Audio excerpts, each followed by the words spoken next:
They'll be welcomed in. They will have a seat in a community college in LA. 9 Los Angeles Community College District schools are part of the program. LA College Promise was inspired by America's College Promise, a national campaign spearheaded by President Barack Obama and chaired by Jill Biden, the wife of Vice President Joe Biden, to make community college free. This is the promise that you can define your own future without having to worry about being burdened by decades of debt. That you can focus on school rather than having to juggle multiple jobs. And ultimately, we use the word promise because that's what we see in all of you. This district, who led by the superintendent and this school board, has a 75% graduation rate, the highest that we've had, at least in modern history. Eligible applicants for free tuition must be part of the 2017 class of graduates at LAUSD schools and qualify for in-state resident tuition. They will also need to complete their FAFSA or California DREAM Act applications. My main focus with this opportunity, I will only focus on school and myself to make sure my career is fully fulfilled. A commitment for a promising future. I'm Rasha Goel for LA This Week. Now, Mayor Eric Garcetti helped raise about $1.75 million for the initiative through his mayor's fund, enough to pay for at least half of the cost of the program's first year. For more info on the program, go to lacollegepromise.org. While turning now to a hot-button issue for LA homeowners, at first the city said you can build one in your backyard, but then said you can't. The legality of hundreds of granny flats has been in question for months, but the city council may have finally reached a resolution. Gil Reyes has more from Jefferson Park. Gil. Well, Yana, as of deadline time for the story, it appeared that the LA City Council was going to grant the wishes of around 217 LA City residents who want granny flats or miniature extensions or units to their homes like this one to be built in their backyards. But as for the future of more granny flats moving forward, well, that remains to be seen. On a 12-2 decision, the LA City Council votes in favor of allowing this unfinished granny flat and others in the pipeline to finally be completed. The action we took today addresses an urgent need, and that is those who have been stuck in limbo. Councilman Mitch O'Farrell referring to the more than 200 secondary units stuck in legal limbo for months. The city had issued permits for their construction based on California law. But a court ruling earlier this year determined those permits were not valid, based on a contradicting city law. Councilman O'Farrell says he consulted with the city attorney's office and the planning department to create a new ordinance, one that allows those units in question plus 17 more to finally be built. It changes some minor language that we think will be more legally strong. But Sarah Mansouri, whose granny flat was one of those in limbo, isn't convinced yet by the council's vote. It does give me encouragement, but I'm very uncertain because every week that I show up here, something comes up. Somebody delays it or they add an amendment. John Grikorchuk says he's invested $60,000 so far on his unfinished flat in Jefferson Park. And if there are more delays, it could cost him a lot more. If that doesn't happen, then I'm in violation of my contract with my bank, so they increase my interest rates and they could, they could foreclose if they really wanted to. As far as additional granny flats moving forward, O'Farrell says the planning department is working on rules that will hopefully address the concerns of every neighborhood in the city. One of the issues that one of my colleagues has is a constituent who has a so-called monstrosity in the backyard next door.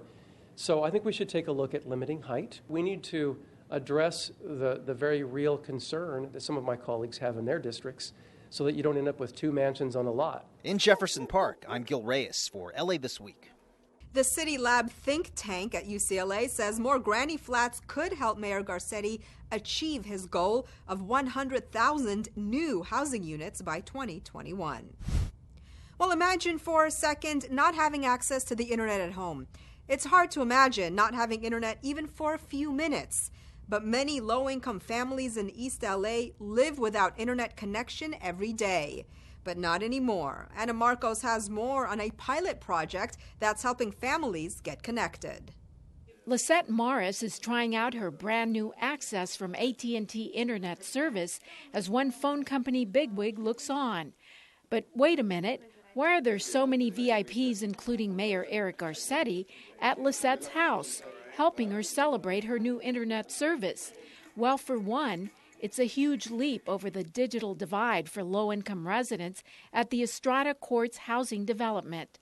This is a pilot program run by AT&T and the Housing and Urban Development Department to hook up the World Wide Web for those who couldn't otherwise afford it.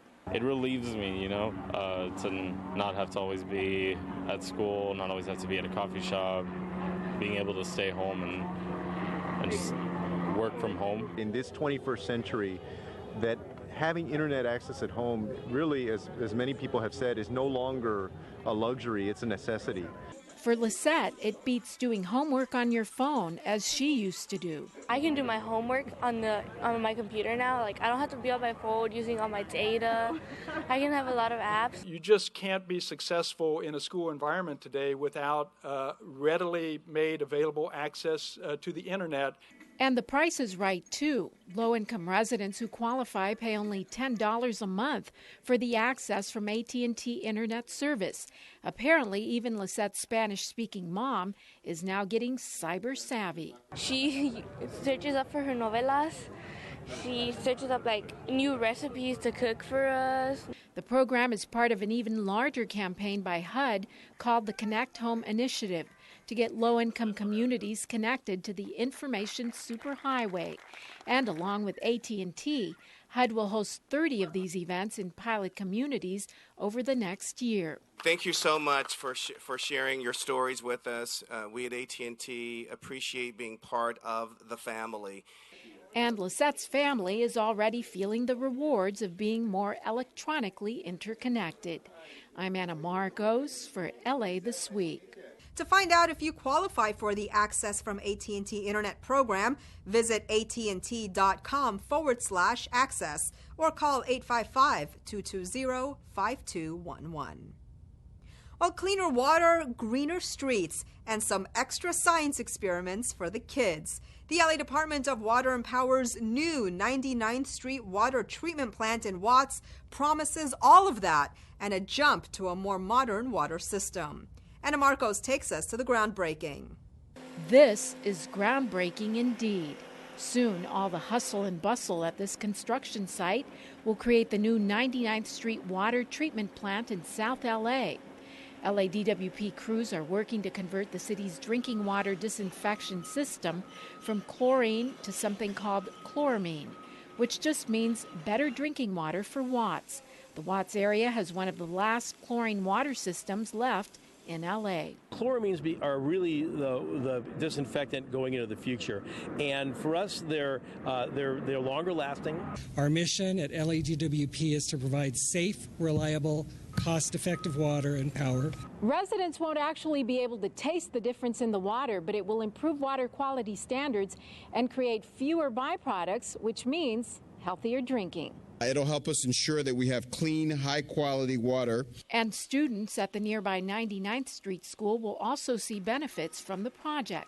They will get to conduct science experiments in the DWP's mobile water testing lab, and they can look forward to a greener school environment as well. We are also equally excited to receive some free trees via LADWP's City Plants program, so that we can create a green outdoor classroom. After this new plant, crews will still have one more plant to convert to create drinking water throughout LA that meets the highest new standards in water regulations.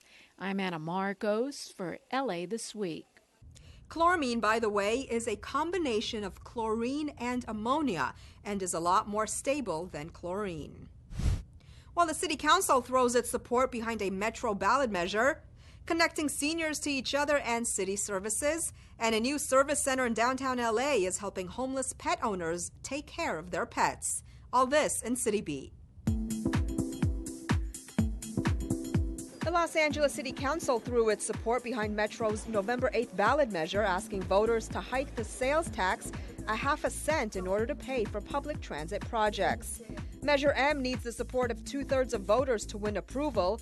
If passed, the measure would enact a half-cent sales tax hike to fund a package of transportation improvements that include new rail and bus lines, highway improvements, and street repairs.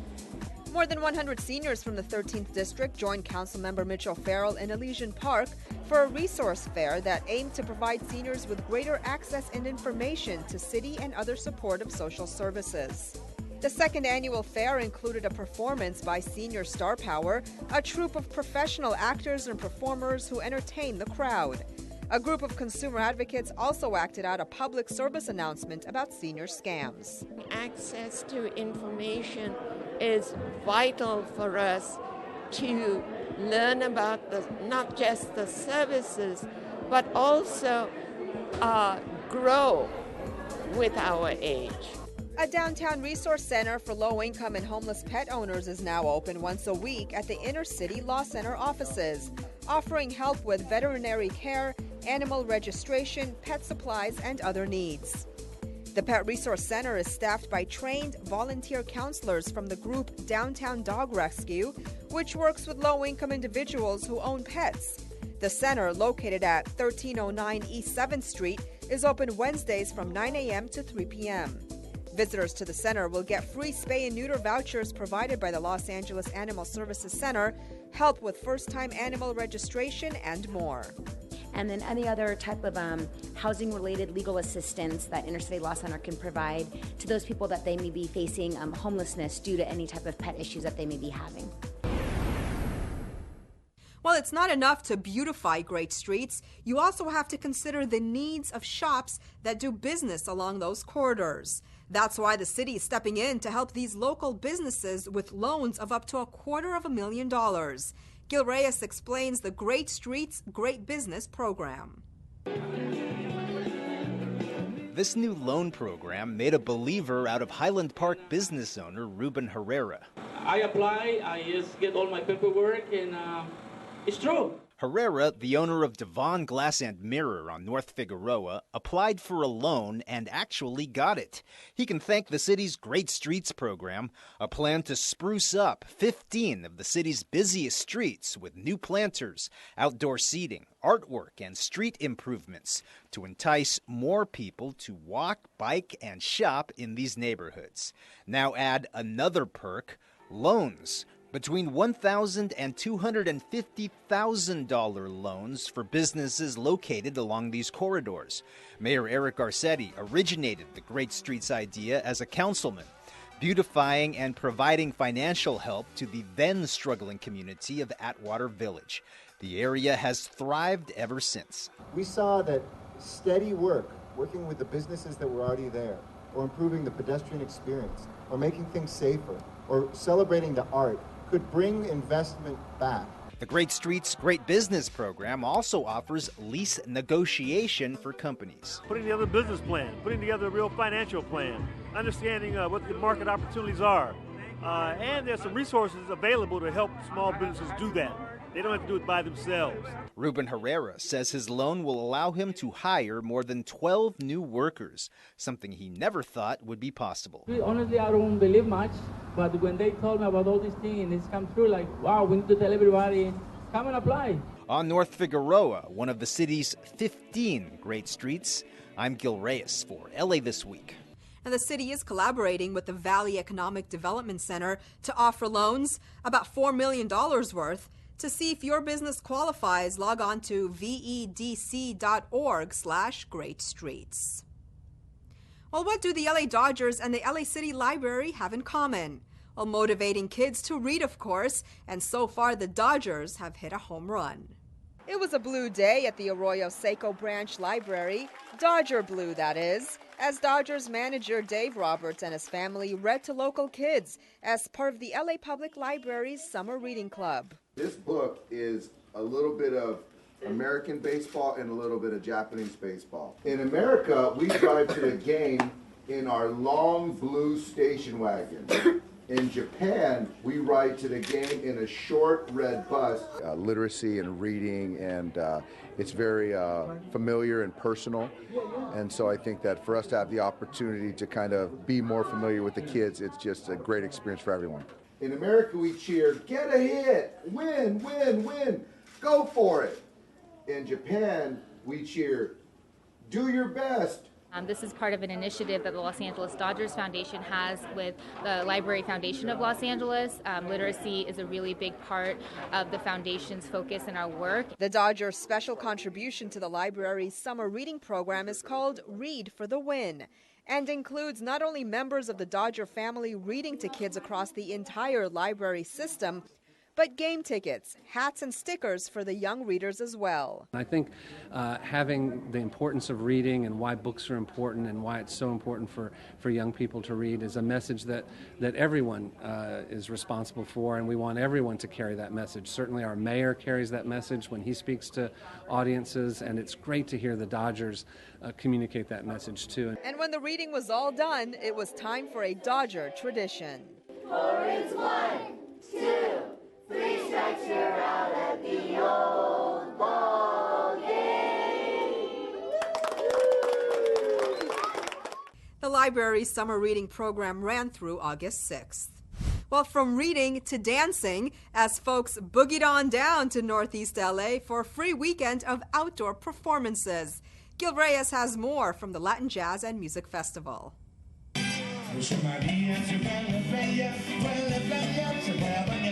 This festival in Highland Park lured Tomas and Pauline Cesares out of their home and onto the dance floor.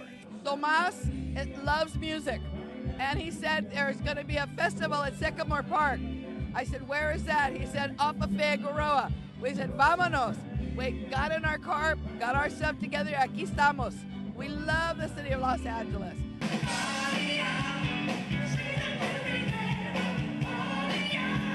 The Latin Jazz and Music Festival was all about expressing this Northeast LA community's eclectic vibe. They have a combination of various types of music. It's not just salsa, Latin jazz, and of course we had Cold Duck, which is sort of a top 40 band, which is phenomenal, and one of the biggest dance floors anywhere around.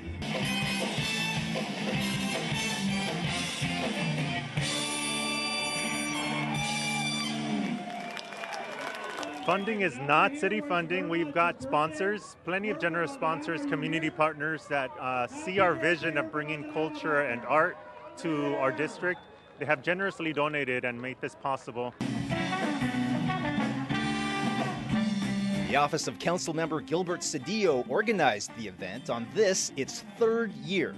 There were 13 acts over one weekend. And I think the musicians are amazing, and they're not appreciated enough in our community. And the fact that Gil Cedillo chooses to use his money and resources this way is awesome to support local talent. And it generates a lot of interest, especially with the culture and the music, because it's all what?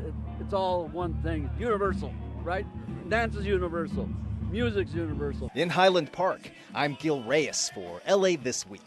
Well, satisfy your cravings for fresh pasta and sweet sausage as an Italian festival dishes out all your favorites. See your favorite podcaster in person and enjoy some smooth jazz at one of LA's coolest venues. All this in this week's Things to Do. Garlic and pasta lovers, it's the weekend you've been waiting for. The Galbani Italian Feast of San Gennaro, Los Angeles unleashes everything Italian culture has to offer during one tasty weekend. In 2002, some of LA's most prominent Italian-American citizens got together and produced the first annual Feast of San Gennaro in Los Angeles, offering 3 days of enjoyment for the entire family. So join friends and family and celebrate Italian culture, food, and entertainment. Live music, street performers, strolling musicians, a kids' corner, and many rides and games. In addition to sampling wine from local wineries and food from some of LA's best Italian restaurants, guests can learn recipes from the cooking stage. It all takes place September 23rd to the 25th in Hollywood. For more, visit feastofla.org.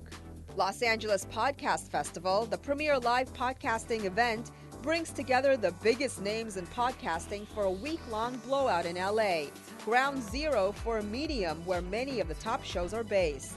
The annual festival unites podcasters, their special guests, fans, and the podcasting industry to celebrate all things podcasting. It all happens September 23rd to the 25th at the Sofitel Hotel, located at 8555 Beverly Boulevard. For more, visit lapodfest.com. Jazz at LACMA features the art of jazz as practiced by leading Southern California artists.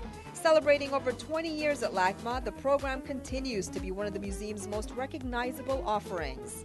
Jazz at LACMA is a celebration of LA's finest jazz musicians. So relax and enjoy some jazz for free on Friday, September 23rd and the 30th. For more, visit lacma.org.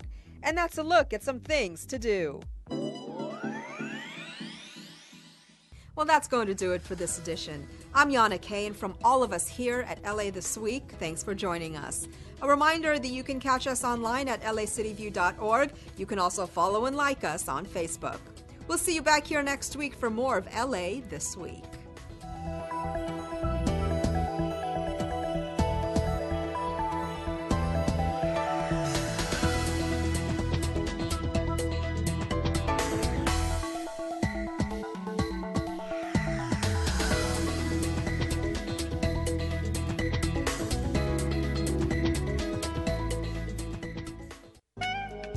Don't worry, Patty.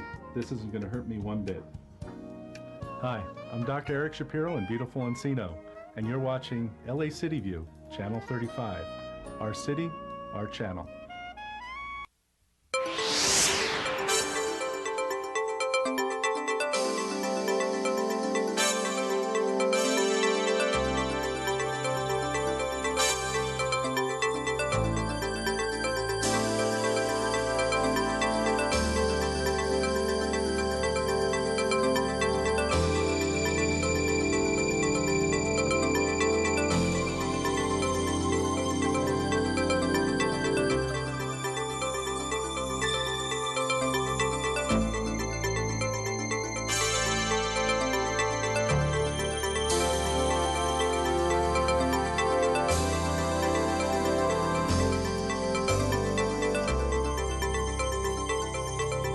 Sergeants, please call the members.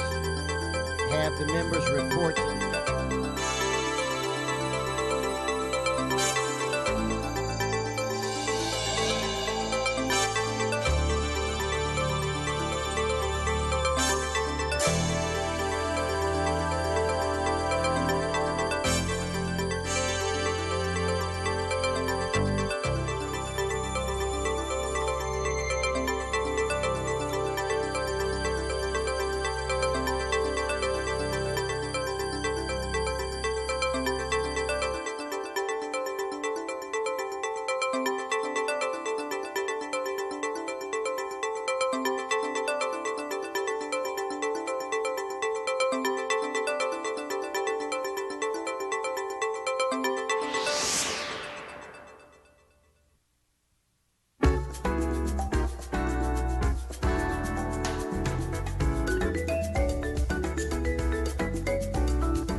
Members, if you're in your offices, please report.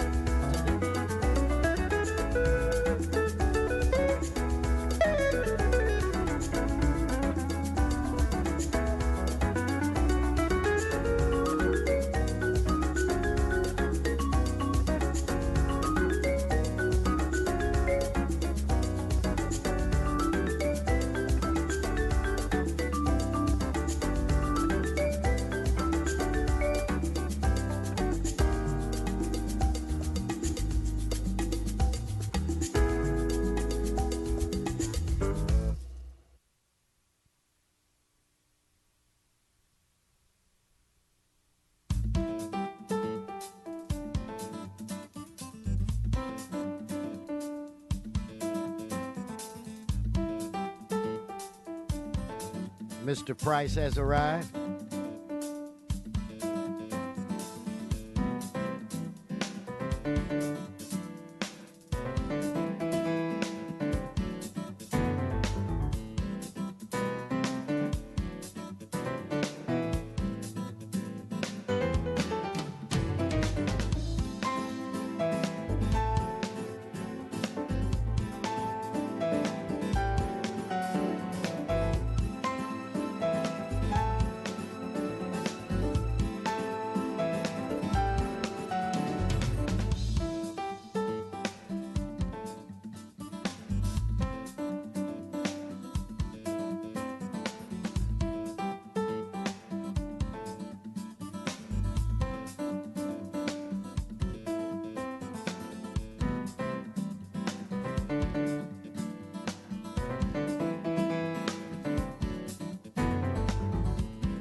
Good morning, good morning. If I could ask everyone to please take your seats. Shh. If everyone would please take their seats. Today is Wednesday, September 21st. I want to welcome you to Los Angeles City Hall and your Los Angeles City Council meeting. Mr. Clerk, we do have a quorum. Could you please call the roll? Blumenfield, Bonham, Buscaino, Cedillo, Englander, Harris, Dawson, Weezer, Koretz, Krikourian, Martinez, O'Farrell, Price, Rue, Wesson, 10 members present and a quorum, Mr. President. Okay, first order of business. Approval of the minutes. Okay, Mr. Koretz moves, Mr. Weezer seconds. Next. Commendatory resolutions for approval. Okay, Mr. Rue moves and Mr. Krikourian seconds. That brings us where? Mr. President, there are requests from the Department of Building and Safety to continue item 1A to October 11th and 1B to October 14th. Okay, so without objection, that will be the order. Continue. Items 1 through 9 are items noticed for public hearing. We do have a card in on item 1C, sir. Okay, let's hold that and let's prepare to vote on the remaining items. Let's open the roll, close the roll, and tabulate the vote. 12 ayes. Thank you. Continue. Items 10 through 22 are items for which public hearings have been held. A corrected report for item 18 has been submitted and circulated for council's consideration. Committee reports for items 10, 11, and 22 have also been submitted and circulated for council's consideration. Okay, thank you. Let's prepare.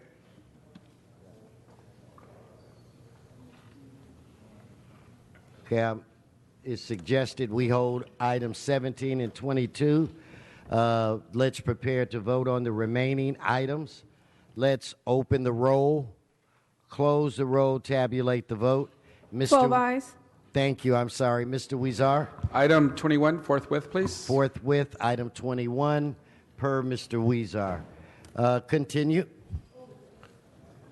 Very good, sir. Items 23 through 37 are items for which public hearings have not been held. 10 votes are required for consideration. Okay, so without objection, those items are now before this body. Do you have cards? Yes, sir. For the public? Cards on all items except for 24, 26, 34, and 36. Okay, so why don't we vote on those items you just identified? Let us open the roll, close the roll, tabulate the vote. 12 ayes. That brings us where? Mr. President, item 38 is an item scheduled for closed session. Would you like to hold it on the desk? I will defer to Mr. Krikourian at this time. Okay. Thank you, Mr. President. Items 39 and 40 should be considered in closed session. Item 38 can be considered in open session. Budget and Finance recommends approval of the City Attorney's recommendations. Okay, so we will follow your suggestions on those items. So let's, Mr. Clerk, if you'd read 38. Very good, sir. Item 38, in the case entitled Greg Gonzalez, Mike Belode, Jesse Soltero, and Juan Martinez versus City of Los Angeles, there is a recommendation to reject the plaintiff's Civil Procedure Section 998 offer to compromise. Okay, so let's vote on that item. Let's open the roll, close the roll, and tabulate the vote. 14 ayes. Thank you. That brings us where? Mr. President, that takes council to presentations or items called special. Okay, thank you very much. Okay, I'm going to ask Mr. Englander to approach the President's chair.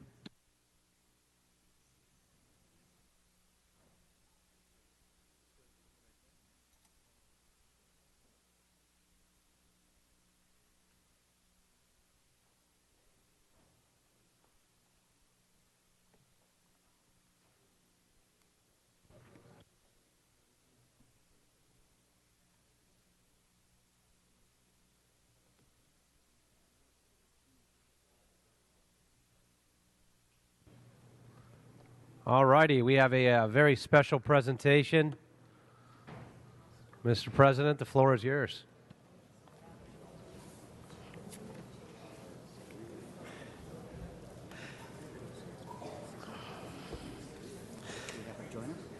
I'd like to ask our special guest to come and join us today. Howard, do you want to bring up our delegation?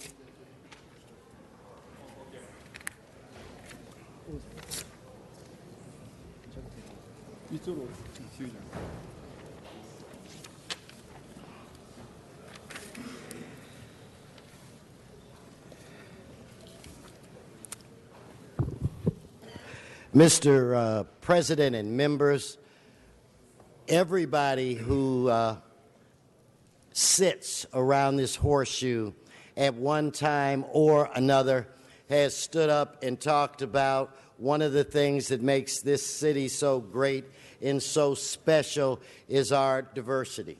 Well, today, and we all agree with that. Anyway, today, one of the things that's special about that is it also exposes us to different thoughts and different cultures. So today we have a special treat. This is the beginning of the 43rd Los Angeles Korean Festival.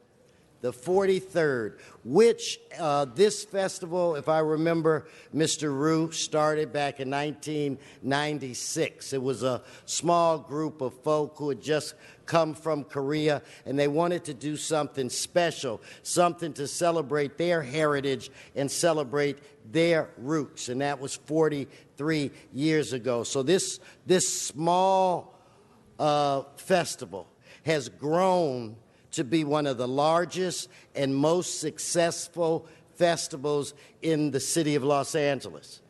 I can remember when I first began to participate, there might be one elected official other than maybe myself or at that time Councilman Nate Holden. Now when you go to their parade, you see elected officials from not only the Los Angeles region but Orange County, and even elected officials from the great country of Korea. And so we have their official kickoff will be tomorrow. But we have a treat for you today, something that Mr. Rue and I thought would just kind of start our day off in a very special way. We have important guests with us. We have the mayor of the great city of Ansang that's with us today. If you could give the mayor, raise your hand, give the mayor a round of applause.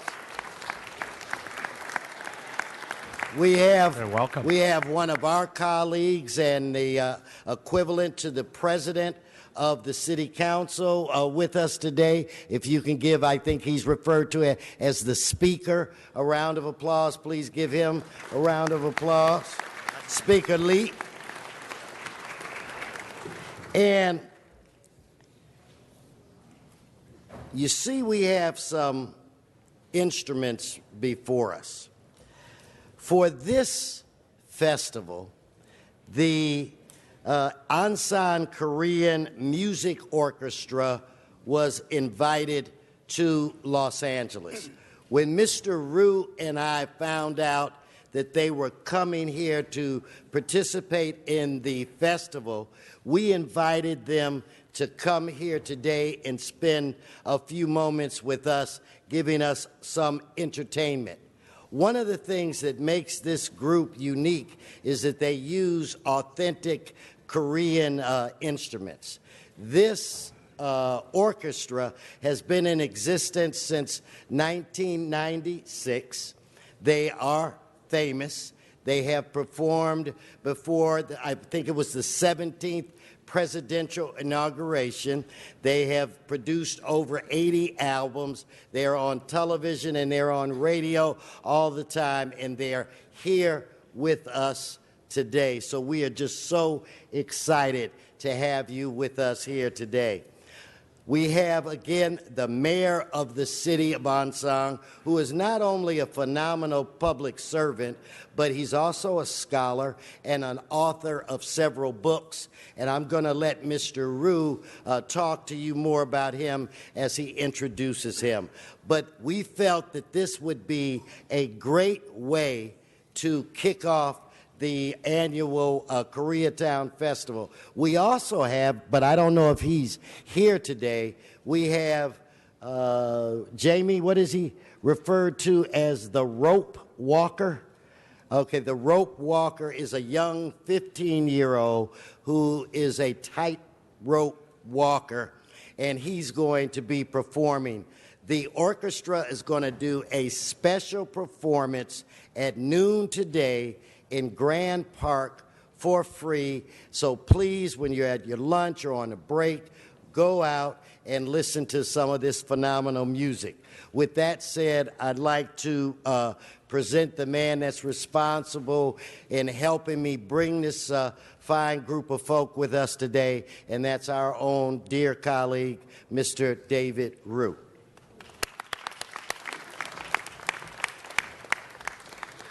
Thank you, Mr. President, and thank you, colleagues. And it is an honor to participate in this presentation with the Council President. And it is my honor to welcome Chae Jong-kil, the mayor of Ansan of South Korea. And he is also joined by, as Council President said, the chairman or president or speaker of the City Council, Mr. Lee Min-gun, and Council members Hong Sun-mok and Council member Song Jun-mo. Let's give them a round of applause.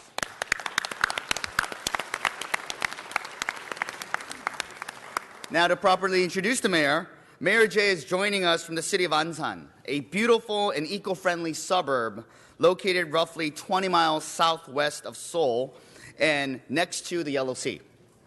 Ansan is known for its rich history and remnants from the Joseon dynasty. Ansan is also Korea's most ethnically diverse city, like us, with more than 60,000 immigrants from over 70 countries. Additionally, the city has an active economy that is home to Ansan Smart Hub, a high-tech industrial complex with more than 10,000 companies and 200,000 employees. As for himself, the mayor has a decorated career and background. Mayor Jae formerly served as an elected member of the National Assembly, equivalent to the United States Congress.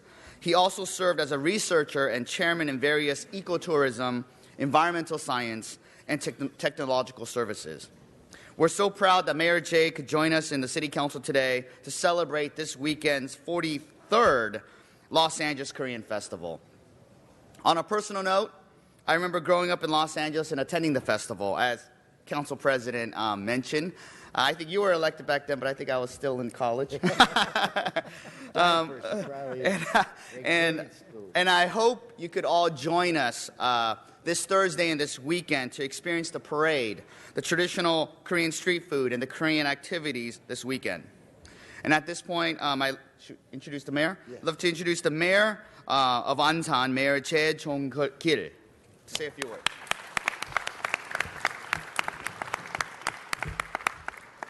허브비슨 의장님 그리고 여러 의원님들 이렇게 따뜻하게 환대해 주셔서 진심으로 감사드립니다. I'd like to express my sincere thanks to the Mr. Council President Wilson and all the council members with my warm heart. 두 분께서 얘기해 주신 것과 같이 안산시는 해안 도시로서 다양한 문화와 인종이 있는 그런 도시로서 아주 발전을 거듭하고 있는 도시입니다. As already mentioned by the council members, Mr. Liu, Ansan is developing with ethnic diversity, also high-tech industry. 안산은 자연과 생태 그리고 문화를 조화시켜서 새로운 도시로 발전을 도모하고 있습니다. Ansan is developing in harmony with the eco-friendly and the cultures and the multicultural ethnic background. 다양성이라는 점과 역동성이라는 점 그리고 도시의 발전성이라는 점으로 볼 때 로스앤젤레스와 매우 닮아 있다 하겠습니다. Considering diversity and the dynamism, Ansan City is quite similar to the city of Los Angeles, what I understand. 43회 한국인의 날 축제를 즈음하여 우리나라에서 최고의 실력을 가지고 있는 국악단을 데리고 여기 축하하러 왔습니다. I just came here with Ansan City Korean Traditional Music Orchestra to celebrate the 43rd Korean Day Culture Festival here in Los Angeles. And 단순히 로스앤젤레스에서 살고 계시는 우리 한인 동포뿐만 아니라 우리 여기에 계시는 모든 시민 여러분들이 우리 국악단의 연주와 우리 안산에서 방문한 대표단과 함께 즐거운 축제를 즐겨주시기 바랍니다. Not only for the Korean American here in Los Angeles, also all the peoples for the city of Los Angeles. Please enjoy Korean City Orchestra, Ansan City Traditional Orchestra, and thank you. 다시 한번 허브 윌슨 의장님께 감사드리면서 허브 윌슨 의장님을 비롯한 여기 계신 모든 의원님들이 안산에 오신다면 저희가 친구와 가족처럼 따뜻하게 환대하겠습니다. 꼭 오시기 바랍니다. Lastly, I would like to express my sincere thanks to Mr. Council President again. Also, if all council members come to Korea, especially Ansan, I would welcome you with all my heart. Thank you. Thank you.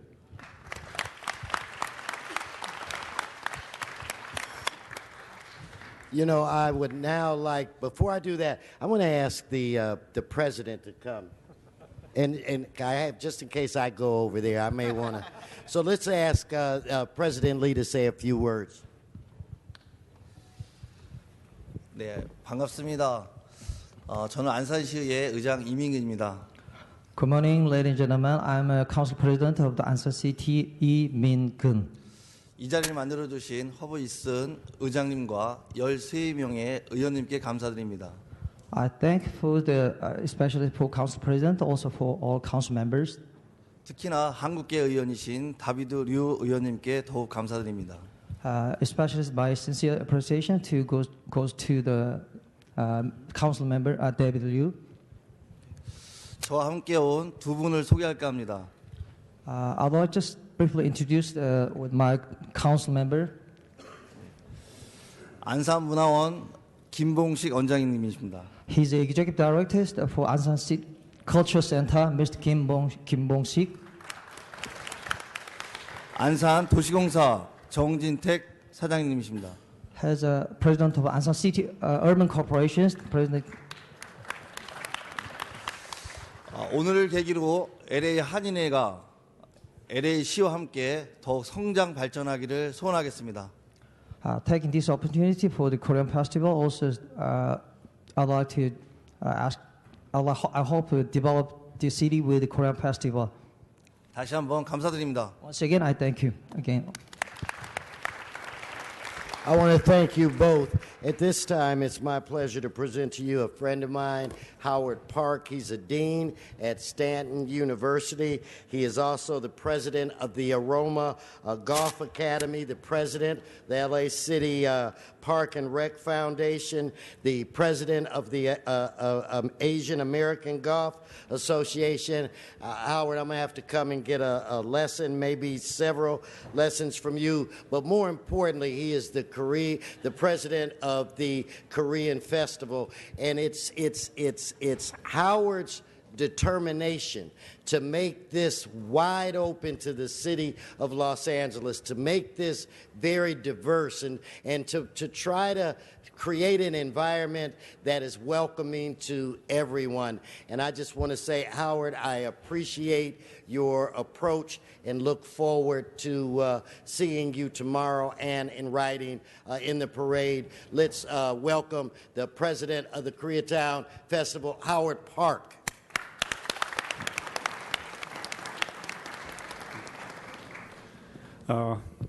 Thank you, President Howard Wilson. Good morning, ladies and gentlemen. We have created today for the beginning of the Korean Festival. The theme of this year's Together as one of peace and harmony.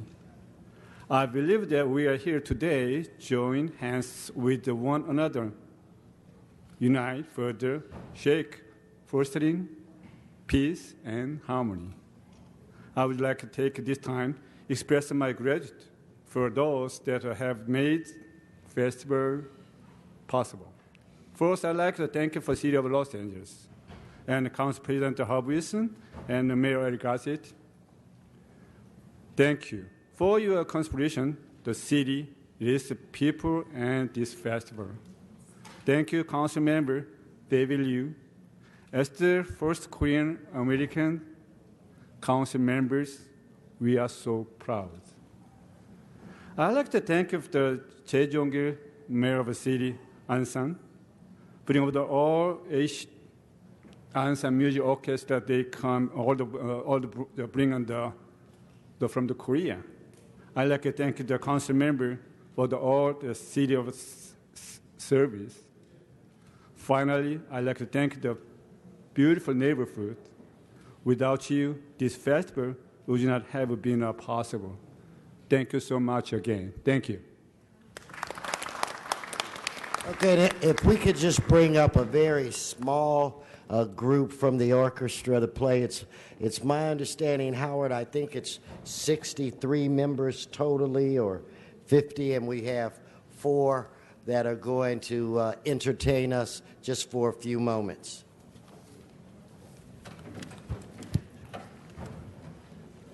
Yeah, and then we'll do those.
This is just beginning.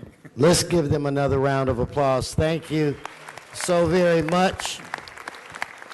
Thank you so very much.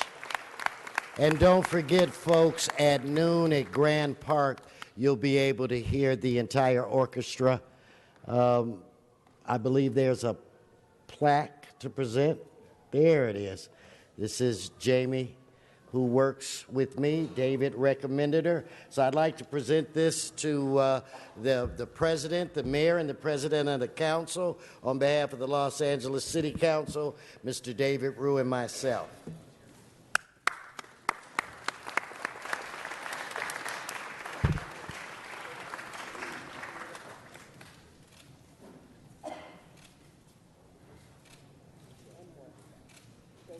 Okay, we can go in the back. 예. 저 들어가서 지금. Howard. Yeah, okay, I'm gonna hold it.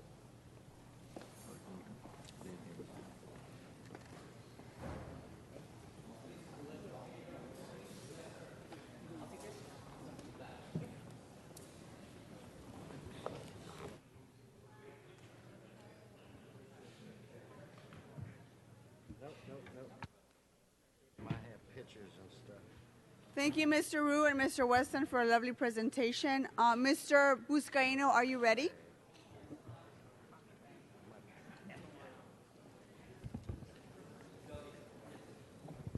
The floor is yours, sir. Thank you, Madam President. Colleagues, we have a number of nonprofits that provide services to all of our council districts, whether it's Los Angeles Conservation Corps, the Beacon House, or Clean Wilmington, or Homeboy Industries. These are nonprofits that do everything they can to partner with each in our council districts to do everything they can to improve the quality of life in our respective council districts. Well, City Year Alliance, we have an opportunity to recognize what they do for our city of Los Angeles. I'm honored to have the opportunity to stand before you today to recognize this great organization, Service Year Alliance. Let's give them a round of applause. In fact, we have a number of our volunteers. Please stand and be recognized that are here. Thank you to our Alliance members. Service Year Alliance is a bipartisan organization committed to making a year of full-time service, a service year, a common expectation and opportunity for young Americans of all backgrounds. Service Year Alliance is working towards a goal of having 1 million young Americans engaged in a service year every year, solving important problems while transforming their own lives. Here in Los Angeles, Service Year Alliance partners with organizations including City Year, Playworks SoCal, Civic Spark, Youth Build, Youth Policy Institute, Maker ED, or Maker Ed, LIFT, Food Corps, Reading Partners, Watershed Stewards Program, and Jumpstart. As part of its mission, Service Year Alliance connects these organizations with the corporate community to provide critical resources for their Service Year Corps members. For instance, Service Year Alliance has unlocked Airbnb travel vouchers for Service Year Corps members relocating to serve at nonprofits across the United States, including here in Los Angeles. In fact, there are 3,500 Service Year Corps members serving in LA schools, health centers, and community organizations just in this past year. And in my council district, in the 15th council district, we're lucky to have City Year Corps members serving in elementary schools in Watts and members of Youth Build working at the Toberman Center in San Pedro. And it's my honor to recognize the contributions that Service Year Corps members have made in our Los Angeles community. And not only in Los Angeles, but this entire country.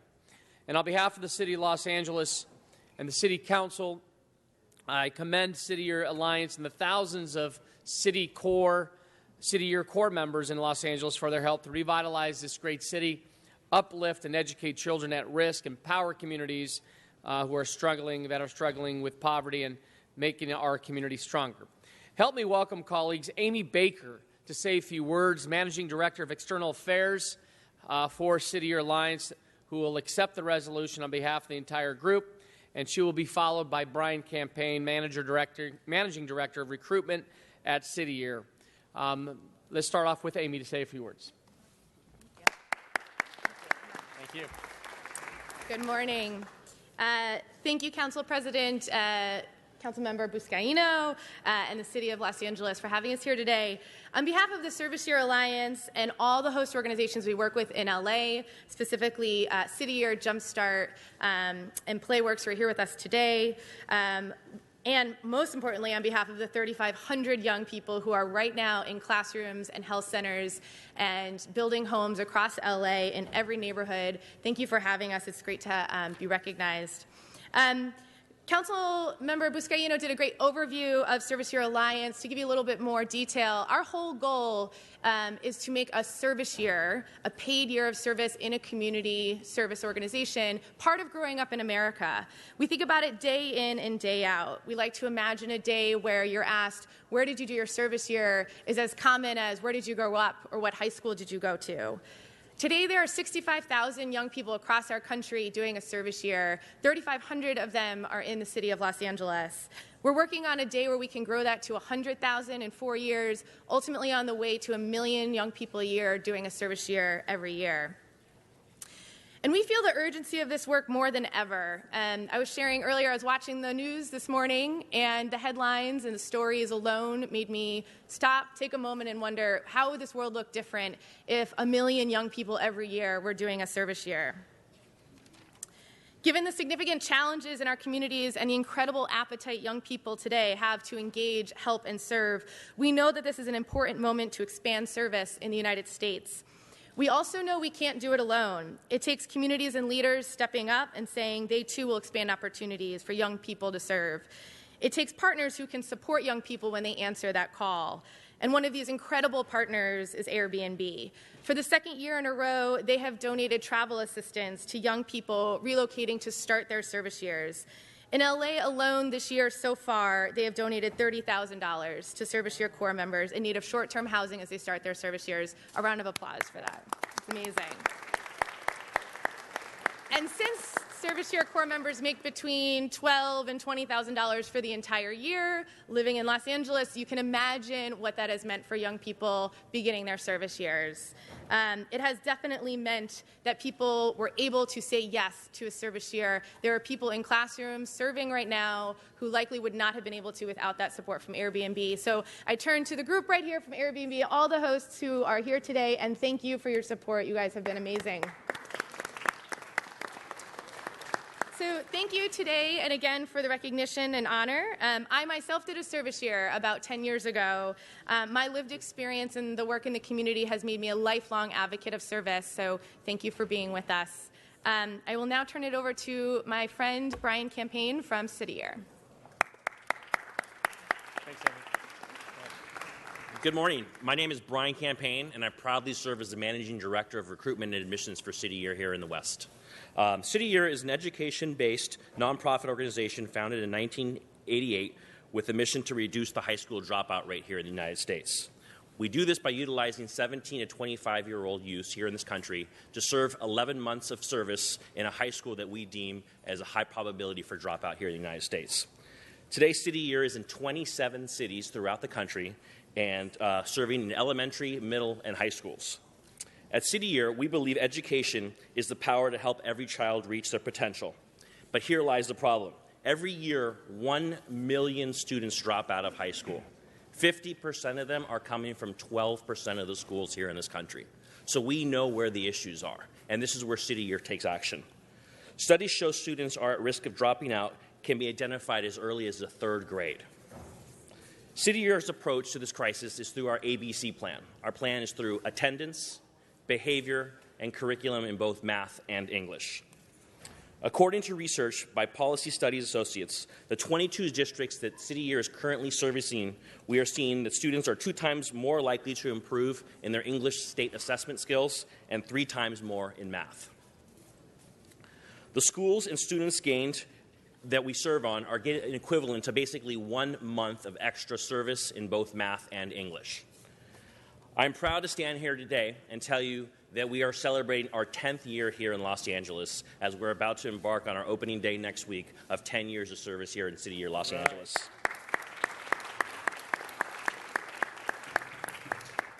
City Year Los Angeles is the largest site for City Year throughout the entire country, with over 300 AmeriCorps members serving in 26 schools, servicing over 10,000 students a day. These over 300 AmeriCorps members are the most dedicated, passionate, diverse, committed people that you will possibly ever meet in your lives. I am always honored and engaged to always speak with them and interact in ways that inspire me to do my job better. If you think I'm here to talk and brag about my AmeriCorps members, I am. They are amazing. Some of the AmeriCorps members have come through all different parts of the country. We have some coming from the East Coast, we have some come from the South, from the Midwest, and this dedication that they're wanting to do for service here in Los Angeles is remarkable. However, there are challenges to making that move to come to Los Angeles and want to make an impact into this city. Many of them are moving across the country without a penny in their pocket, utilizing credit cards, taking loans, and doing whatever they can to get to this city to begin service. That is why I'm here to give thanks and give some testimonials to Airbnb for the support that they've given to the AmeriCorps members in ways that have gone beyond what we could imagine. Airbnb has provided over 30 vouchers, an equivalent of $750 to AmeriCorps members coming to serve here in Los Angeles. So a couple of testimonials I want to share with you today, and these are their exact words. The voucher was very helpful in my transition to Los Angeles. I was met with many difficulties finding housing and roommates here in Los Angeles. I am grateful for the Airbnb voucher because I was able to use it during my first week of service. Thank you. I have an Airbnb voucher that made my transition to Los Angeles so much better. I moved from Maryland, and it was hard to find an apartment until I moved here. It was very helpful to stay with an Airbnb host, and we were able to find housing because of this. The voucher really gave me some relief at a time when I was looking for a place. My host was incredible, and Airbnb especially helped me during these first weeks of service here at City Year. Again, thank you, Airbnb, for making that difference. If you want to see our City Year Corps members in action, please reach out to us. I'd be more than happy to set up a school site visit for you. We have a saying at City Year that we are all fundraisers and we are all recruiters. I extend that to everybody here in this room. If you know of any 17 to 25-year-olds that want to make a difference and give back to the community, please direct them towards City Year. And lastly, I want to say that if you are out in Los Angeles and you see these yellow jackets and you see a youth walking around, maybe at 6 in the morning trying to catch a bus or leaving school late in the evening, please say hello to them and tell them thank you for the service that they do. Thank you. Thank you, Brian and Amy. City Year has done incredible work for this city in each and our respective council districts, and they are a field deputy's best friend.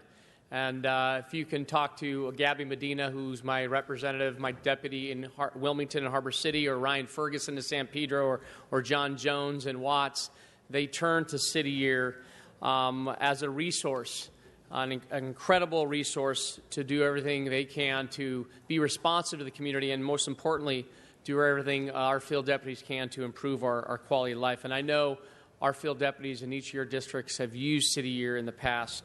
So really have to take this opportunity to recognize the entire Service Year Alliance, to Amy and Brian for their work in our city of Los Angeles. We honor you and recognize you and the Corps members for giving back to this great city. Congratulations and thank you.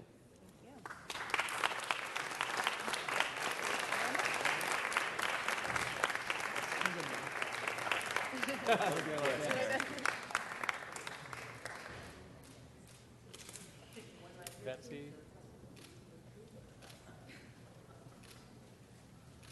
Thank you so much. Thank you. And Mr. Buscaino, I could not agree with you more. City Year is an amazing organization. I was very fortunate to work with them when I was on the school board. I'm just jealous they're not in my district. Oh, not yet. Not yet. Not yet. It takes a lot of resources to do that, but they're amazing. Mr. Harris Dawson?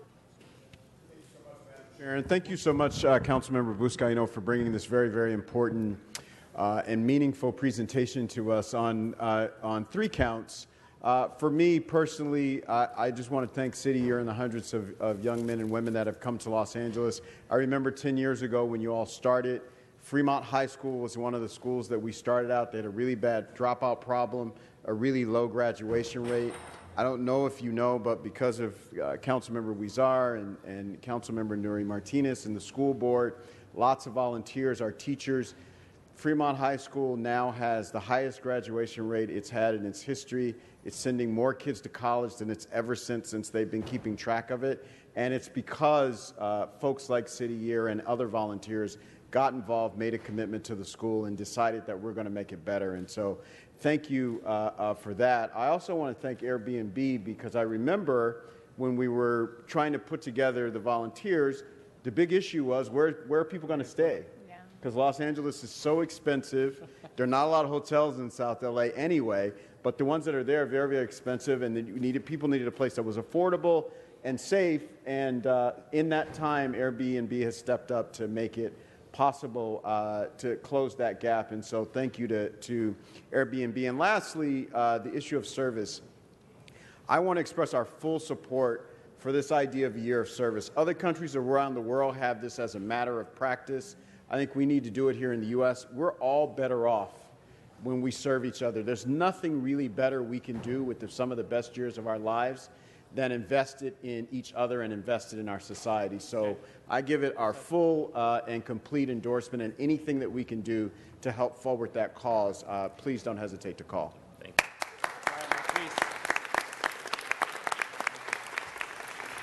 Thank you, Madam President and colleagues. Thank you. Thank you very much. Thanks, Amy. Put that on your dashboard. You'll never get it. Mr. Clerk, we're going to move on to item 17, called special by Mr. Harris Dawson. Item 17. Thank you. Madam Chair, I think we're going to. I think we have the Director of Department of Transportation, Seleta Reynolds, with us today. I'd like to call her to the table.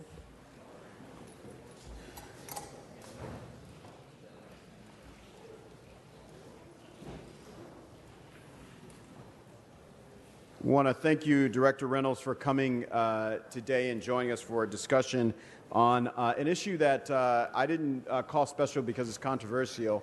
I called it special because it's especially pertinent with what's happening in our district. This is a grant to deal with pedestrian safety. Just yesterday in Council, we did an adjourning motion for a 28-year-old young man that died on Broadway in a hit-and-run accident. A couple of weeks before, we had a woman in her 80s die in a hit-and-run accident on Western Avenue. And we've had about a half dozen in the last several months. And so pedestrian deaths and injury are a big concern in our district, and I think around the city, now that I actually saw the data from the 8th District and beyond. We have some of the busiest intersections in South LA. The geometry of those roads allow for very high speeds, even though the high speeds are not necessarily legal. The roads are big enough for you to go very fast, make very fast right turns where we've lost a couple people. So I wanted to hear some specifics about how this grant will help move the Vision Zero cause and what, if anything, will be done in relation to this recent spate of injury and death that we've seen. Thank you, Councilmember Harris Dawson, for the opportunity to come and address the Council on this issue. This Council adopted a Vision Zero goal as part of the Mobility Plan 2035. And what Vision Zero calls upon us to do is not to accept loss of life as a natural outcome of our transportation system. We have a goal to get to zero traffic deaths in this city by 2025. Every year, we lose 225 people on our city streets. This is not Caltrans freeways. This is not the county roads. These are Los Angeles streets. And half of those people are people biking and walking, and about 30% of them are older adults and children. There is a myth that somehow people walking and biking are not exercising due caution, and they may be to blame for getting involved in these crashes. But we're talking about somebody's grandmother in a crosswalk. We're talking about somebody's child running across to catch the bus to get to school. And what you're referencing is absolutely true. It is the design of our system that has led to these outcomes. We don't call them accidents because that implies that they couldn't be prevented and they were nobody's fault.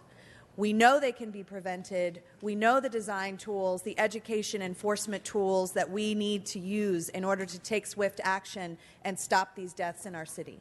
So to your question about the grant itself, the grant covers very detailed outreach, door-to-door outreach and education.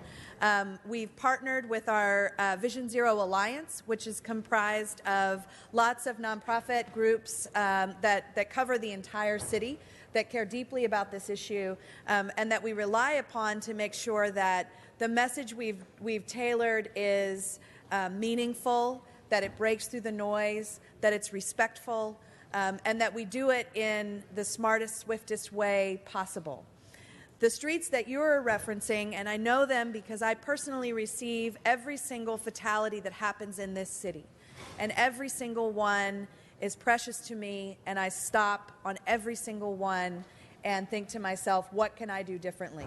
The number of driver fatalities in this city has gone up 50% this year. That is unacceptable. We have got to act with urgency to save people's lives. So as we think about all of the different buckets of things that we can do, we mapped out the streets in the city where we have the largest number of people being injured and killed because of the design of those streets. About half of that network covers it also includes other neighborhoods that have other negative public health outcomes. We have high numbers of people living in poverty. We have high immigrant density. There's absolutely a connection between these issues. We cannot talk about one without talking about all of them.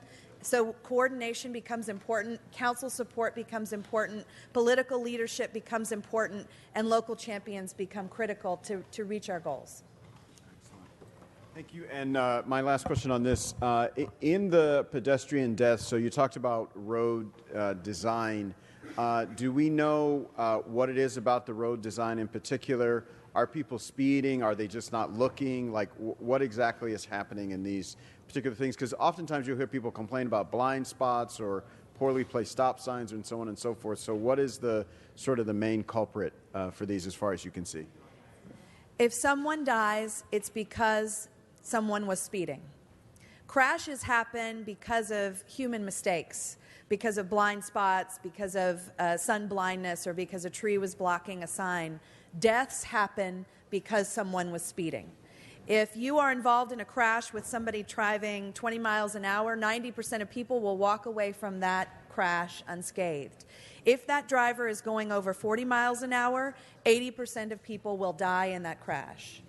So even though our streets are congested, they're not congested 24 hours a day. And because we've designed them to accommodate the peak congestion, the peak 15 minutes of the day, all the other times we've designed streets where people can go 40, 45, 50, 55, 60, 70 miles an hour.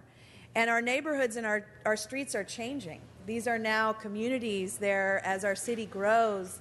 This is literally somebody's front yard, front door, living room, school playground.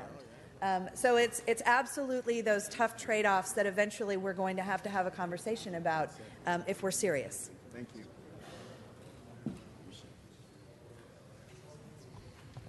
Mr. Buscaino. Thank you, Mr. President, and thank you, Mr. Harris-Dawson, for calling the special. I, too, wanted to make some remarks, comments on this item before us, colleagues. You know, I'll never forget, as a senior lead officer overseeing the southern portion of San Pedro, the neighborhood council at the time, the coastal San Pedro neighborhood council, complaining about folks speeding through neighborhoods. There was a Slow San Pedro campaign of lawn signs that was funded by the neighborhood council. Fast forward to my days at West Traffic Division, where as a traffic investigating officer, I'll never forget the fatalities, the pedestrian and traffic fatalities I had to investigate.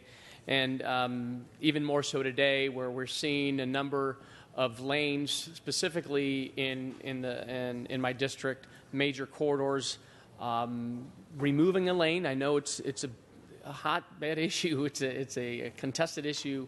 But are the messages to slow down, Los Angeles? Slow down. And There's also concerns that we're creating more road rage out of this because of this Vision Zero plan. But a life, I would take and preserve a life over than having folks speed through major corridors in our streets. This is why the mayor and I led an effort and sent a support letter to the California League of Cities to embrace this policy, with hopes of having cities throughout California adopt a Vision Zero plan. And this policy recommendation will come before the entire league in a couple weeks at the annual conference in Long Beach. So I appreciate the effort being made here. It's a bold effort to have this plan adopted and ensure that we don't have traffic fatalities by 2020. But I think it's attainable. 2025, thanks, Lita. But I do believe that it is attainable, and if it does save one life, it's a victory for us here in the city. Thank you. Thank you, and thank you very much for your support at the League.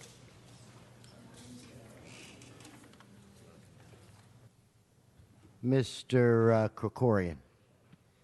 Thank you, Mr. President. And first, thank you, Mr. Harris Dawson, for calling this special so that we could have this continuing discussion, which we've been having for a long time and which we need to continue to have. And Ms. Reynolds, I want to thank you especially for your leadership on Vision Zero. You were a champion of it in San Francisco since day one of your arrival here.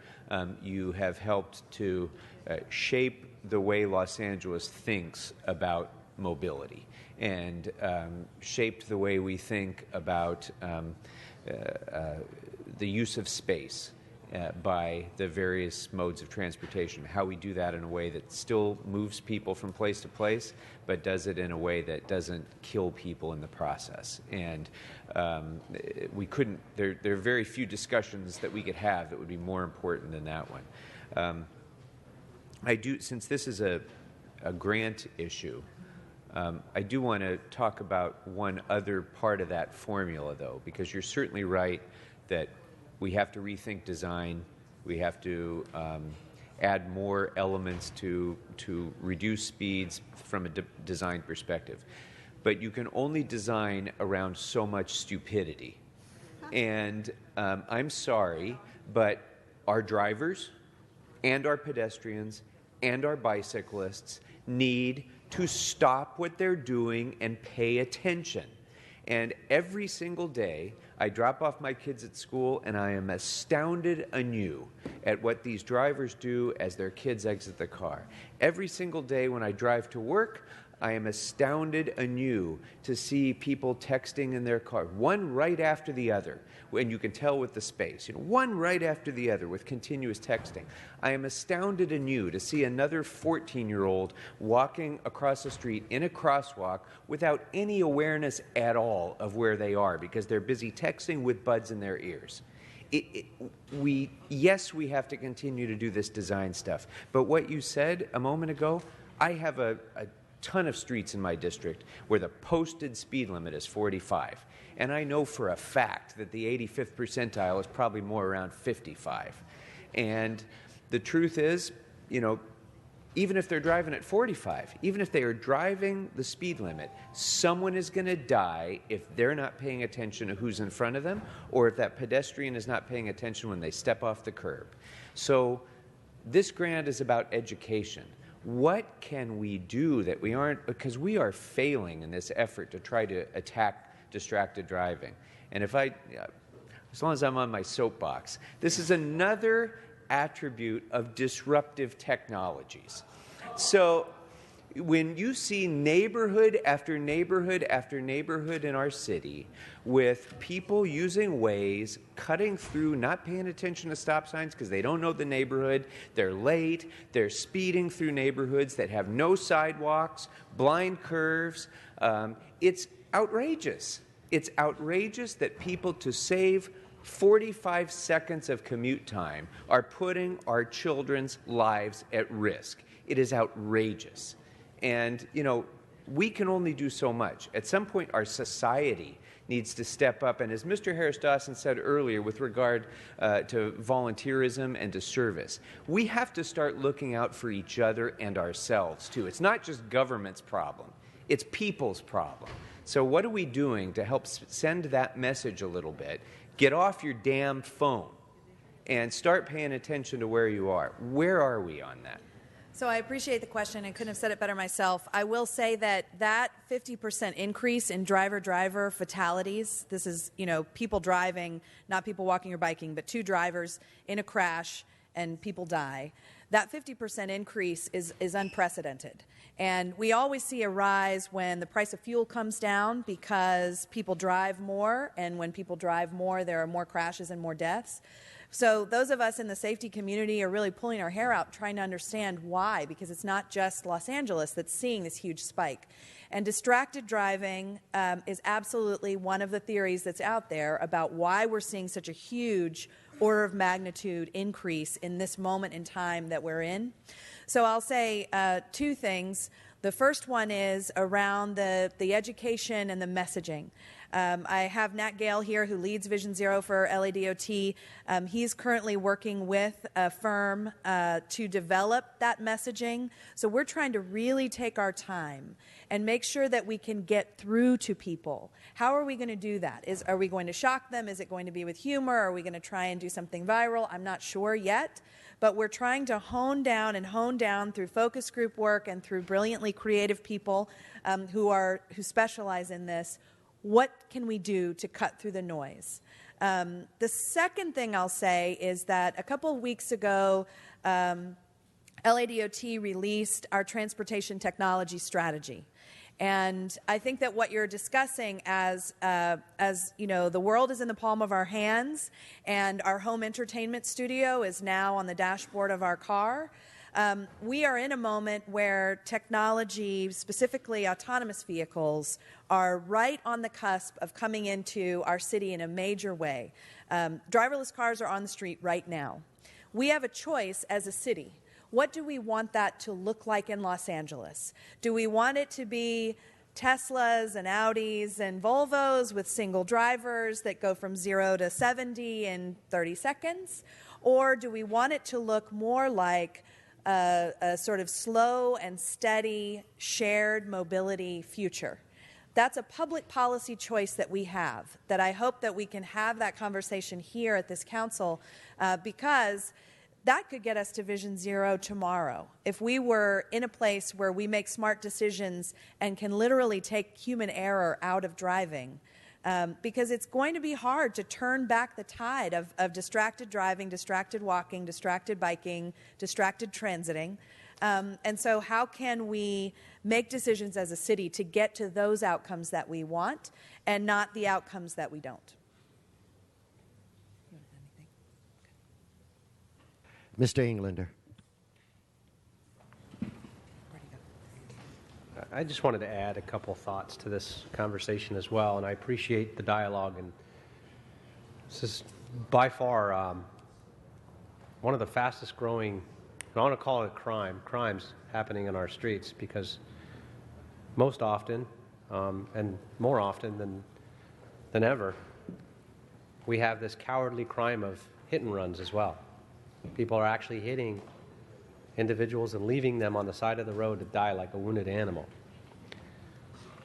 I think all the education and technology and addressing those issues is really important, that we inform people and get them to wake up and pay attention.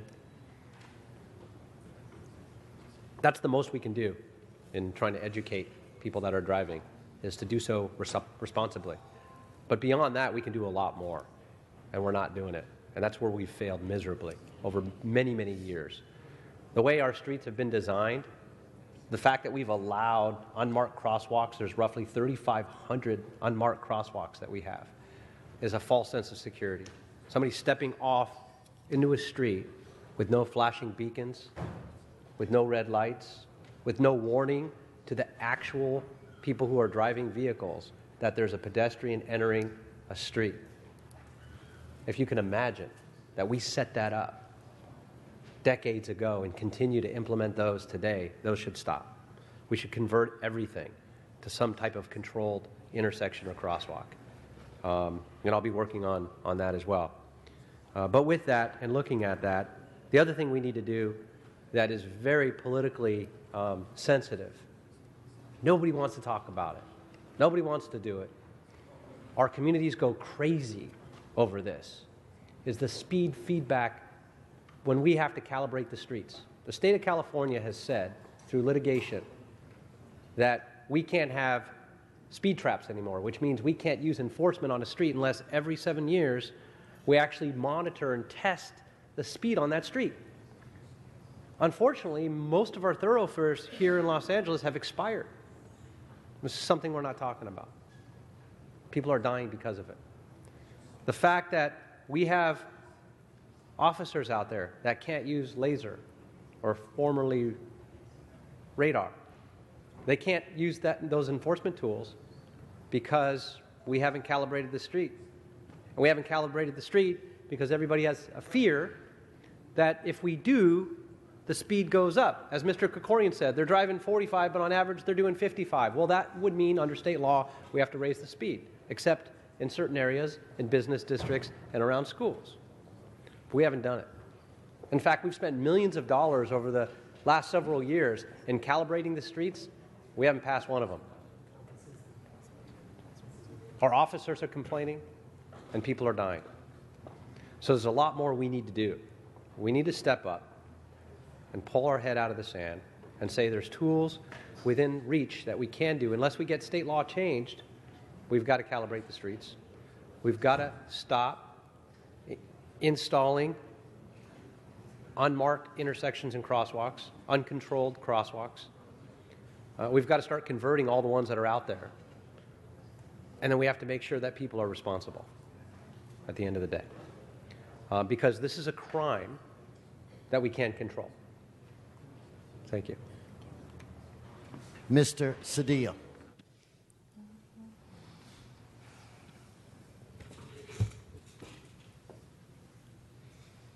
So just let me say thank you for all that you're doing. And I think you're doing an incredible job. And I think it's worthwhile to create ambitious goals. And our office appreciates all your work. I was just going to echo what Mr. Krikorian was talking about, the personal responsibility in utilizing the grants of OTS to educate people. I also share in his frustration on a daily basis. I find it rare when somebody is simply driving. Right? It's very rare when somebody is simply driving. You don't come up on a stop and expect somebody to move in front or make a right-hand turn when there's an opportunity, because they're not just driving. They're reading, they're texting, they're eating, they're trying to find where they're going. I mean, God forbid anybody think about where they're going to go to before they leave their house and figure out how to map that out before. Some of these technological advances really are disabling people's capacity and ability just to think and to figure out how to get from point A to point B. And so that's very frustrating, obviously. I'm glad that the OTS grants are now being used to try to make our roads safer and not simply, as they were for many years, used to stop immigrant motorists to the tune of over $100 million of fines and penalties in a 5-year period. At one point, this council tolerated that. So I'm glad that that's happening. But, you know, I spent a lot of time, because of my work on the driver's license and its relationship to highway safety, working with Senator Joe Simitian and his efforts to add texting, right? So it was not just the phone use, but it was texting that had to be added to the legislation. And I just think of him daily because of people who are just constantly, as I said, it's rare to find somebody simply driving because people are constantly either working on the computers on their dash or texting or on the phone, but nobody's simply driving. And so there seems to me that there should be some form of education that tells people about their own responsibilities. And then the second is what he talked about. Maybe because I'm getting older, but I yell at people and I honk at them because they do stupid things. I mean, who crosses Temple 6 lanes, 5 o'clock in the afternoon, with their child, and a man and a woman and their child in the middle of a street where it's obviously unsafe. It's like the most unsafe moment of the day, and then who's trying to cross in the middle of the street? Who is walking across the street and never looks to see if there's time to make it across the street? That just drives me crazy. It drives me crazy. And then, of course, I just saw two young guys this morning with the headsets on the deal, crossing, one in the crosswalk, one not. Temple and Bouldry are down the street. And we're just packed right now with traffic, right? And then young guys, invincibles, right? Invincibles, just walking right in the middle. Doesn't matter. Who cares? And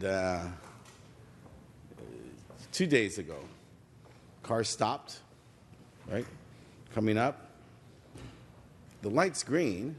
Car stopped, but the car stopped because two irreverent young men, being irreverent, not going to care. They're going to cross, right?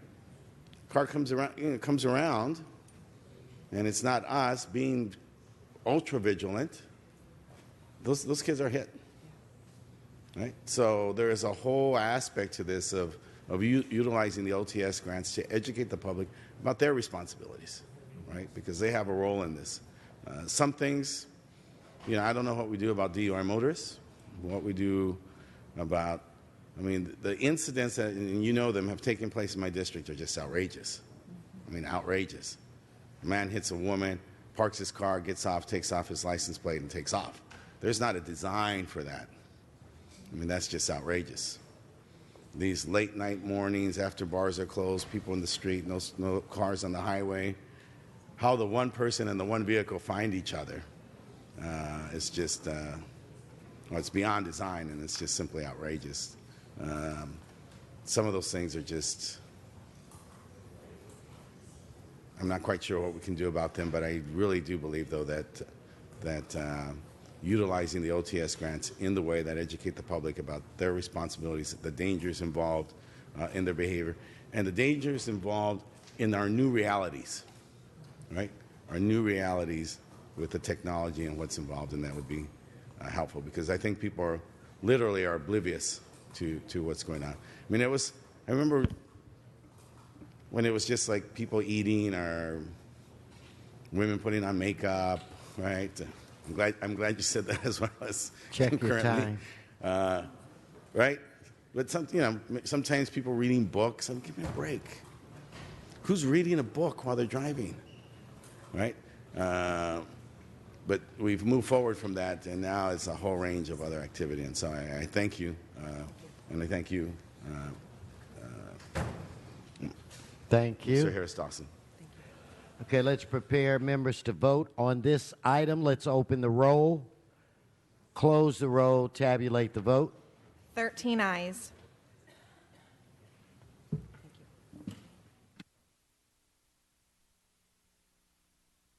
Okay, now I've been informed we can also vote on item 22 at this time. So if we could put 22 up on the board. Let's open the roll, close the roll, tabulate the vote. 13 ayes. Thank you. Okay, now I'd like to call up Mr. Spindler. Items 1, 32, 35, and general public comment.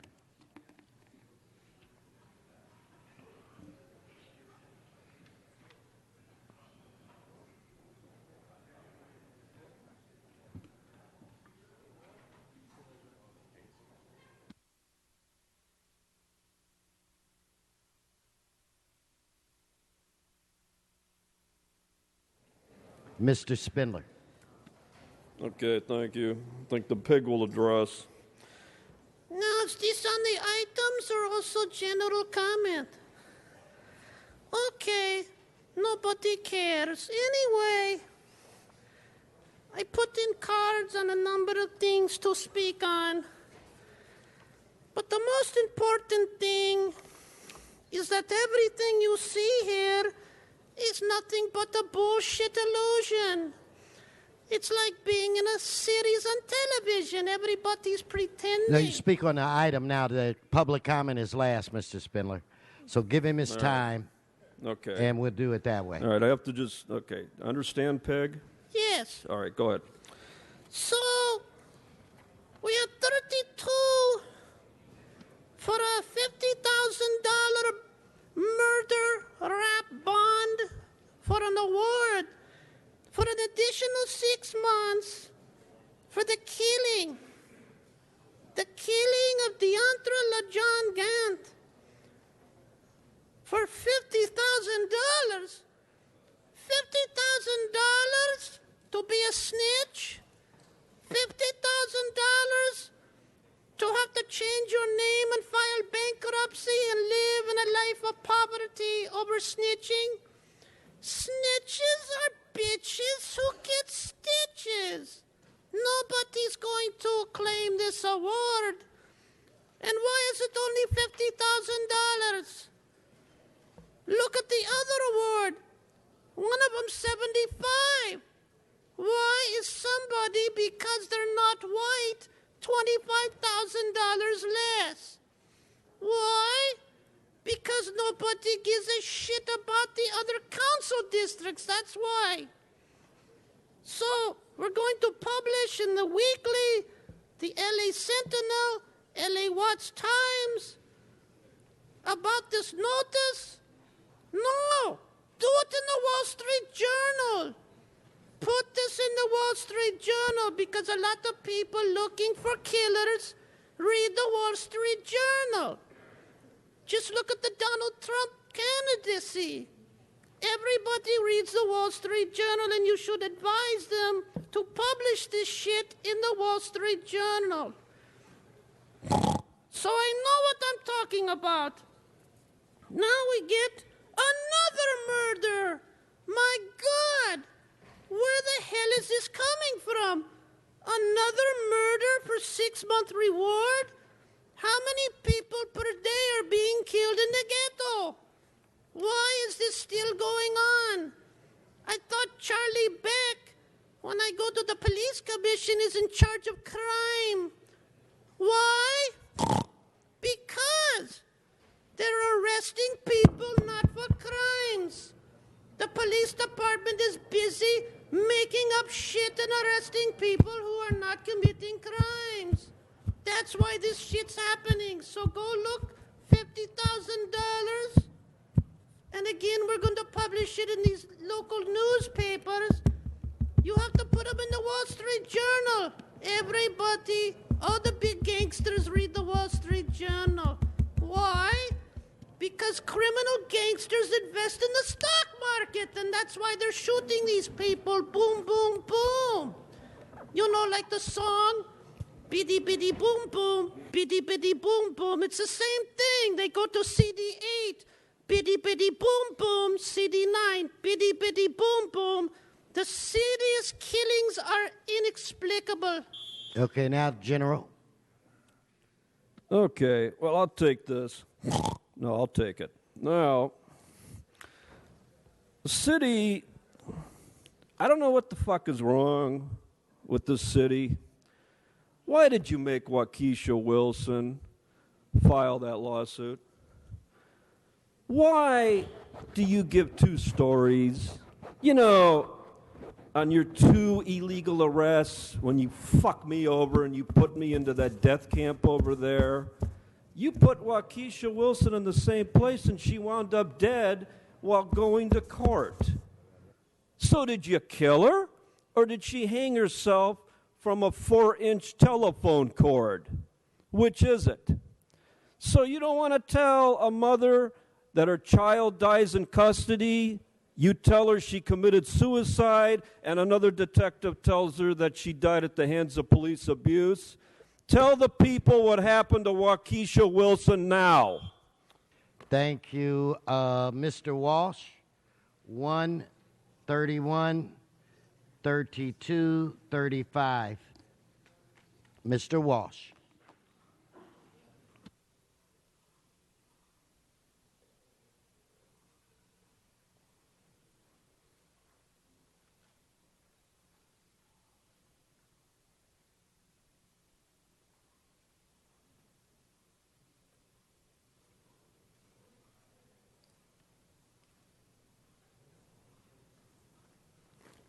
John Walsh, blogging at HollywoodHighlands.org, tweeting at JWalshConfidential, tweeting at Hollywood Dems. Number one, that's simple. As I said, when you do a good job, I'm the first to congratulate you. I have no complaints about nuisance abatement. The only nuisance you haven't been able to abate is yours truly. You consider it a nuisance anyway. Number 10 is Library Commission, Miss Catherine Edelman. Again, if you go check on my website, You go to now, Mr. Walsh, to 31. 10 was already approved. It was the public comment was satisfied. So you're on 31, sir. It says items which public. Okay, number 31.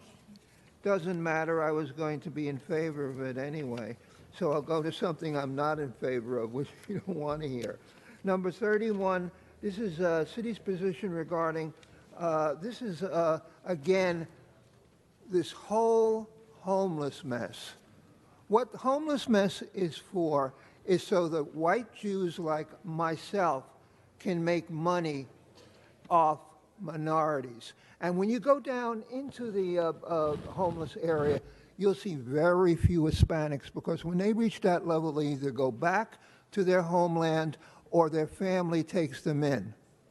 In fact, almost everybody who's homeless is African American because of the hundreds of years of slavery. There are very few Asians there. There are a substantial number of whites. But in fact, you find very, very few. No one wants to admit that there are very few Hispanics. In fact, it's the only place in the city of Los Angeles that isn't mostly Hispanic, except, of course, for the Jewish areas west of La Brea. Number 32, this concerns reinstating an reward.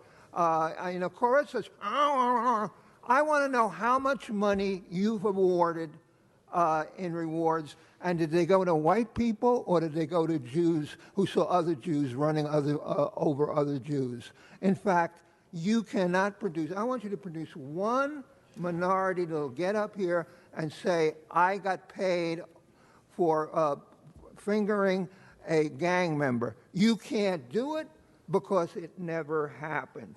And also here, we're talking about you now targeting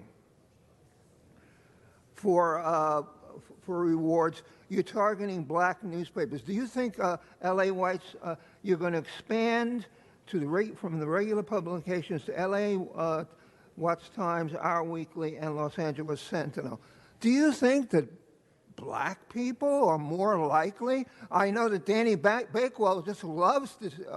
Hey, the more people that are murdered in the ghetto, the more money he gets in ads for rewards. So he's very happy that these rewards are being.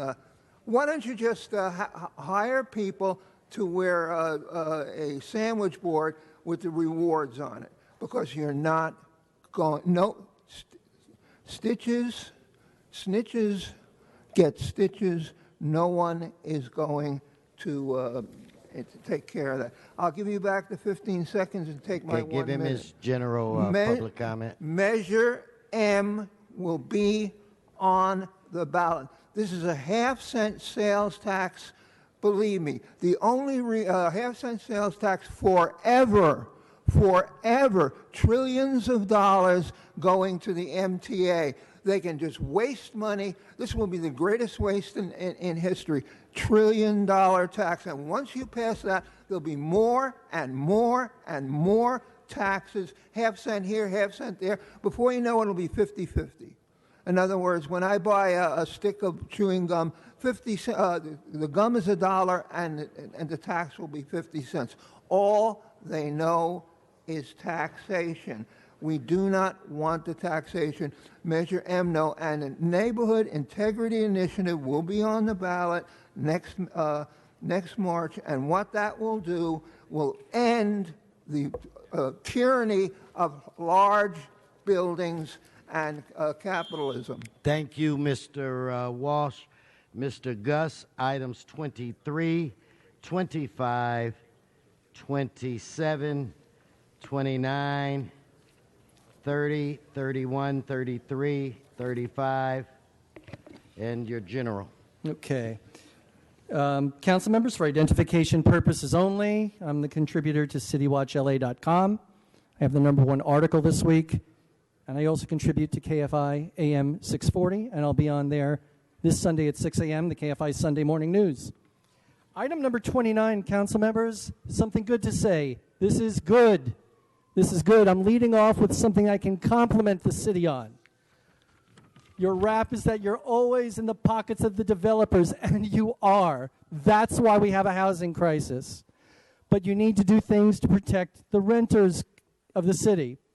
And I know that we have Larry Gross of the Coalition for Economic Survival here, and I'd like to see him in a commissionership for housing. I know Larry through the animal issues, but this is a good movement to make sure that the renters of the city are treated fairly and equally and honestly. This is a step in the right direction. I apologize, this is item number 30 that I'm talking about. This is a very, very good thing. Item number 31. Now we're talking about maximizing resources for the homeless. Now, how did you do that? Because Eric Garcetti promised that there would be no more homeless veterans by the end of 2015. So how in the world do you expect Housing and Urban Development to trust you on a moving forward basis with funds when the city's efforts and promises to get rid of veteran homelessness by the end of 2015 was an abject failure, and in fact, the problem is twice as big. It's twice as big now as it was than when Mr. Garcetti took office. So how are you going to maximize this when you've had an abject failure helping homeless veterans is anyone's guess. I have no idea how you're going to do that. With regard to these reinstated murder rewards, I'm kind of curious. On item 33, 34, 36, you're offering $50,000 per victim. But on item 36, you're offering, for a second victim, just $25,000. How is that? Is it like get one murder victim for $50,000 and you get the second one for only $25,000? How is this reward only $25,000 for the second murder victim? And let me guess, these aren't Jewish names here. Orlando Ashley and Elijah Ashley. You know, if they were Jewish victims, if they were Asian victims, if they were white victims, you could be sure each victim would have a $50,000 reward. But for some reason on item 36, you're only giving $25,000. This system is rigged, and could it be because both victims' names are African American? I wonder about that. Street lighting. I know Herb Wesson took over street lighting, or Council District 7, and all of a sudden they're getting street lighting. Council District 7, you need your own representative, not Herb Wesson. You should show up here if you're in Council District 7. Fuentes has gone down the road, and for some reason you have Herb Wesson representing you. When was the last time Herb Wesson accomplished anything for CD7? That's a rhetorical question. You're not allowed to respond to the general comments. And I am going to cede back my last... Oh, no, I guess I'll be saying that I will be speaking about these subjects and more this Sunday. These subjects on KFI Sunday Morning News. I will be on about 6 or 6:30, and I will continue to write about these issues for City Watch LA, where I have the #1 article this week. And now I'm going to go into my general public comment talking about that article. Give him 1 minute. Council members, I have an article in City Watch LA right now that the Weekly is going to write about very soon. Mr. Wesson, from 1992 to 2005, committed repeated acts of perjury on his voter registration cards. I have certified copies of Mr. Wesson's voter registrations from 1992 to 2005. He represented he was living at an address where he did not live. Each and every time he did it, it was perjury. I can tell you the district attorney and the Department of Justice is looking into it now. The thing is, this is just the beginning. There are other problems with Mr. Wesson's residency. There are problems with Mr. Wesson's campaign documents. And you should be talking about who might be your next council president. Will it be Grand Jury Nuri? Will it be fifth place Englander? You should be talking about this because it's going to get bigger. City Watch LA, KFI, AM 640, Sunday at 6 o'clock. Thank you. Mr. Sachs. Arnold Sachs, items 1, 28, 30, 31, 37. Mr. Sachs. Followed by Mr. Previn, I believe.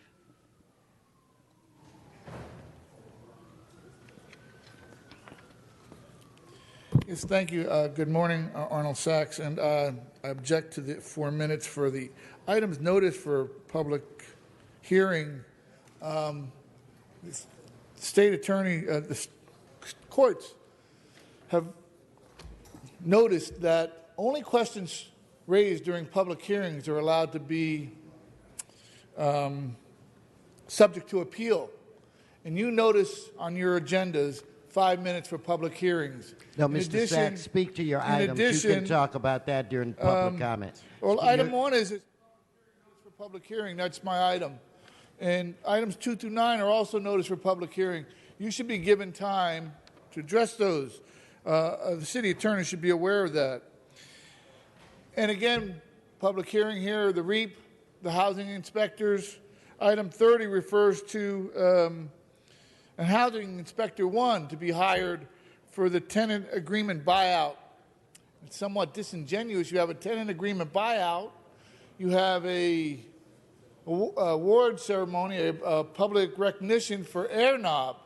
So I'm thinking part of the problem with the high cost of living in LA is a lot of people are turning their apartments into rental units to be used by organizations like AirKnob, therefore limiting the number of rental units that are on the market. And you are congratulating AirKnob. Maybe they could give vouchers to the people who are looking for an affordable place to rent, like they're giving people now. It doesn't make sense. So your tenant buyout is pushing people out of apartments without a recourse. Smart thinking. Item 31 and item 7, I believe, one of them, the grant that you got for the traffic control, and item 31 dealing with the federal government for the LA Continuum of Care. Well, LA, if you had been at the County Board of Supervisors a couple of meetings ago, and Mr. Harris Dawson was there, the mayor was there, Mr. Santana was there. Mr. Santana said the city doesn't build houses. Well, the county doesn't build houses either. But the city got sued in a lawsuit for not building ADA-compliant housing. The nonprofits didn't get sued, the builders didn't get sued, the city got sued for deeper pockets. But Mr. Santana, who's in charge of the homeless program, said the city doesn't build houses. How does that make sense? But more importantly, it doesn't really mention if this is a grant that's going to be funded by HUD. Because there was an article, another story in the LA Times about Santa Monica Airport. And the key here was they got a grant from the FAA.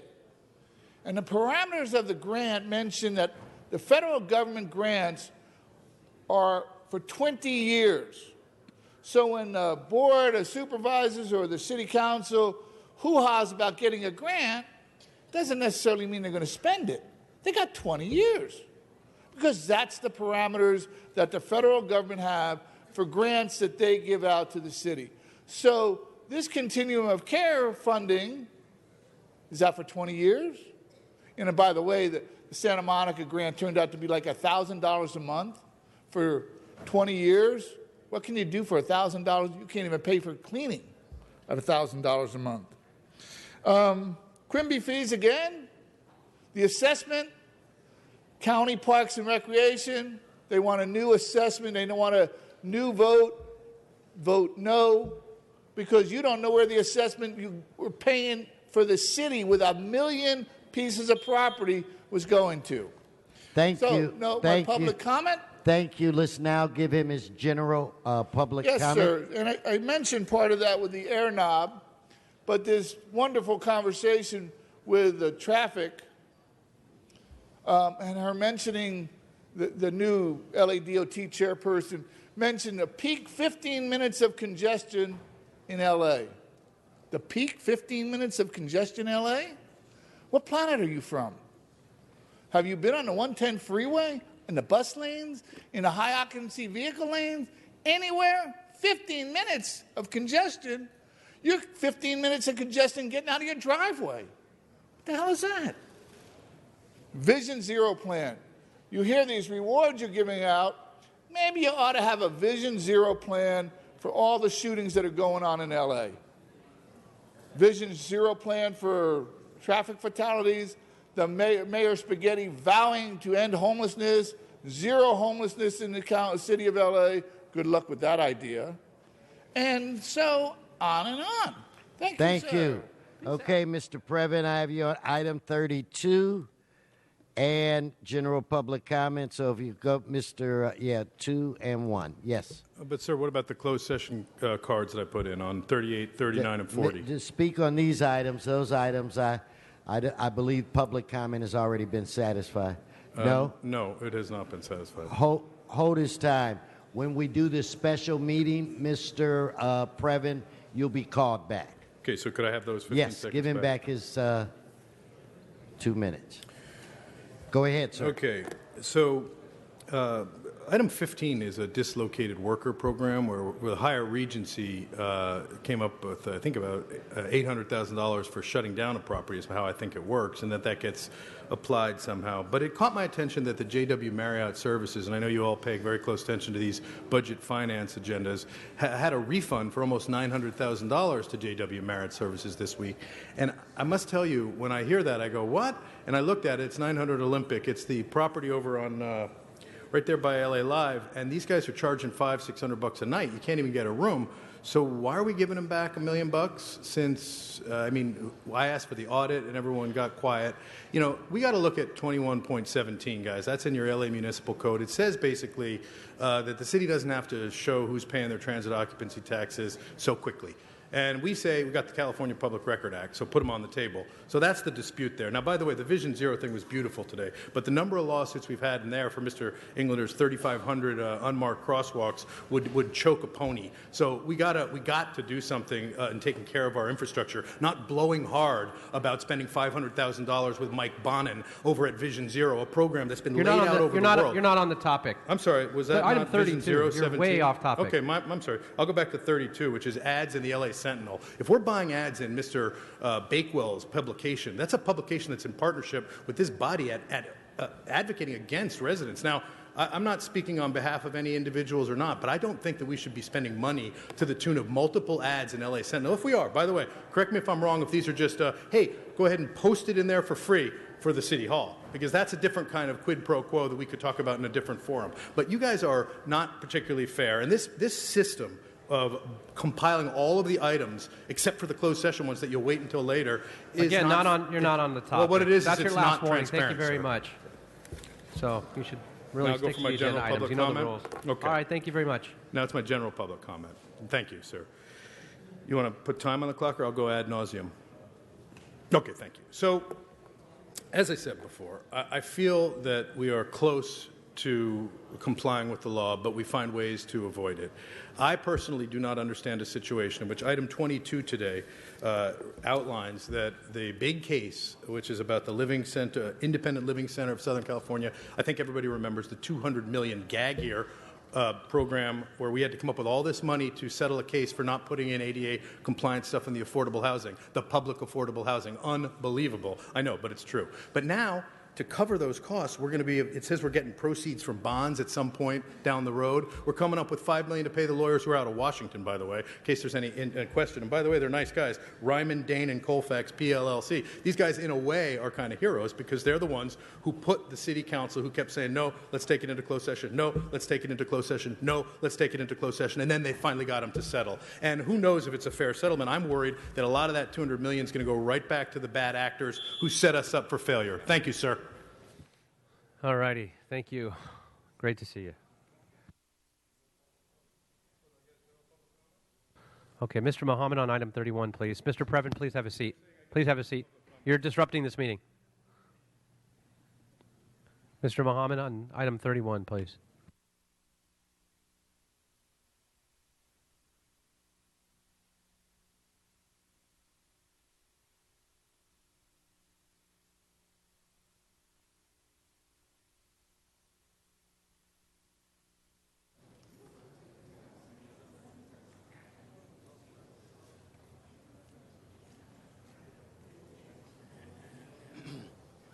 Yes, I'd like to speak about poverty in America. Unemployment rises, poverty rises. In the last 30 years, millions of Americans have lost their jobs, and the government has come in, and the government have preposition. That means changes, one shift to another shift, and the government bring down the value of everything. But anyway, we see many trailer parks. People lose their jobs, they lose their houses. Many trailer parks across America have came in, and people are living in ran down or used trailers. And we see where the United States federal government is involved with the homeless situation. We thought the homeless should be a state issue, not a federal government issue. But it looks like America got a racket going on. The federal government give to the state government, and the proceeds never reach where it's supposed to go. But anyway, we're looking at a situation where the rich people riding the backs of poor people. The helpless poor black folks down on Skid Row don't have a chance to survive properly. They haven't done intelligence in their life, and they haven't done addition in their life. There's no upliftment coming. Only thing they're made to be for a money game. But anyway, the United States government still treating their minorities, outcasts, as inhuman. We are living in inhuman condition across America today, and there's nothing been did about it. We have gun violence all over America, but blacks shooting each other every day in 15 or 20 cities. There's nothing been did about it. But when a policeman shoot a black man in the back of the head or shoot a black man in the back, a whole lot of marching and protesting about it. But it seems like black lives don't matter. But anyway, we're uneducated and unemployed, and uneducated and unemployment. We should try to change our focus on what the Founding Father left us to change. And the Founding Father left us some in this country that can no one be defeated.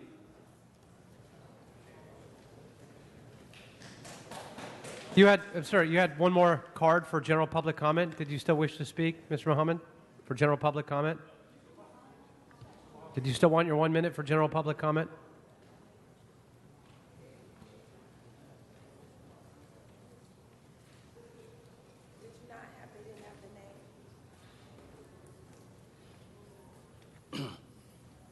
Well, America would be a much better land if we could live by the Constitution that governs us.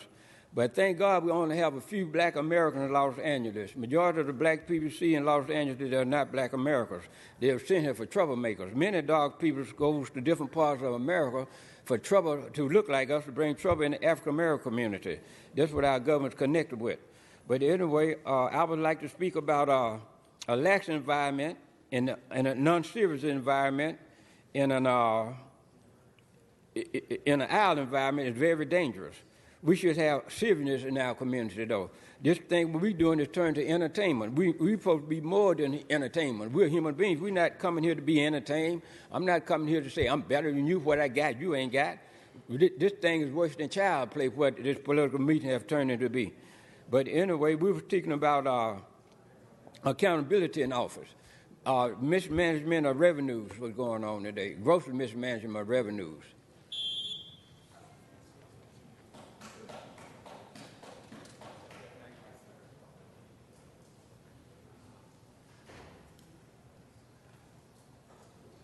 All righty, so we have no other cards on that item. We can go ahead and open the roll.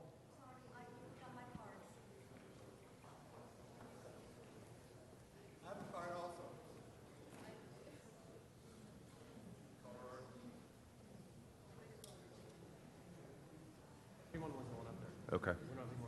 So we'll go ahead and open the roll on item 31, close the roll, and tabulate the vote. 13 ayes.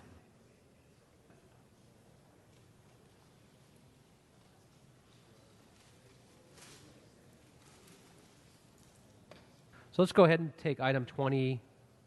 Well, let me see. We actually have a number of cards from one person to Mr. and Mrs. Monk. Is that correct? Mrs. Monk. A minute on each item, item 23, 24, 25.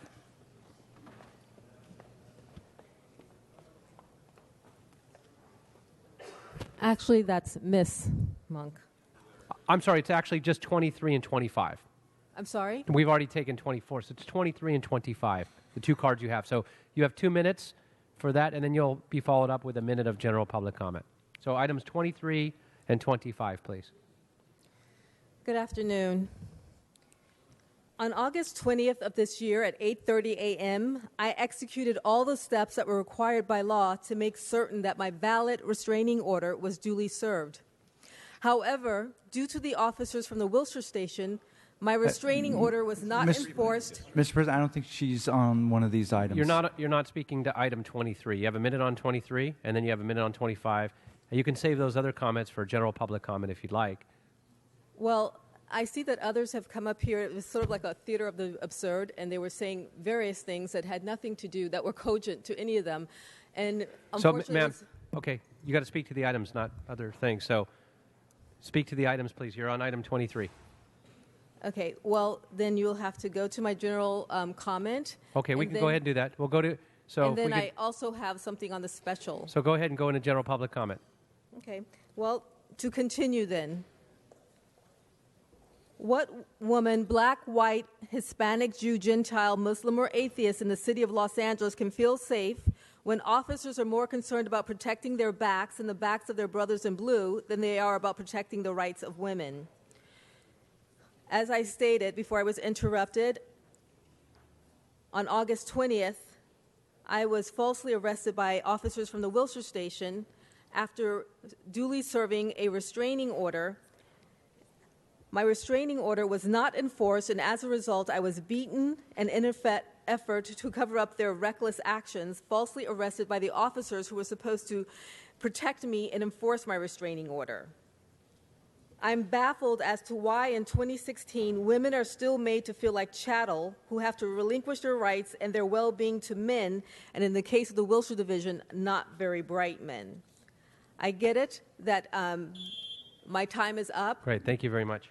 Thank you. However, Yeah, I thank would you. like to say that I went to my city councilman whose seat you're sitting Ma'am, in. I appreciate your time. Mr. Your time is up, Wesson. though. We'd have to do the same thing. So if you could please have a seat. Thank you. We have a number of other speakers and other items. May we've I gotta have get your to. name, please? Thank you very much. May I Thank- have your name? Thank you. Yes. If you could, ma'am, please have a seat. Thank you. Okay, with that, we're going to go ahead and take a number of items. Please, if you could read them off, please. Thank you very Those much. would be items 1C, 23, 25, 27, 28, 29, 32, 33, 35, and 37. Mr. Krikorian. Item 31 be sent forthwith, please. Yeah, we'll just go ahead and vote on these, and then we'll do that right after that. So we can go ahead and open the roll on those items, please. Close the roll and tabulate the vote.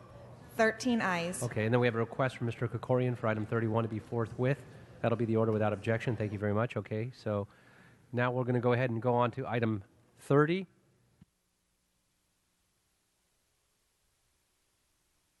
And before we turn it over to cards, I'm going to ask Councilmember Cedillo if he'd like to open this.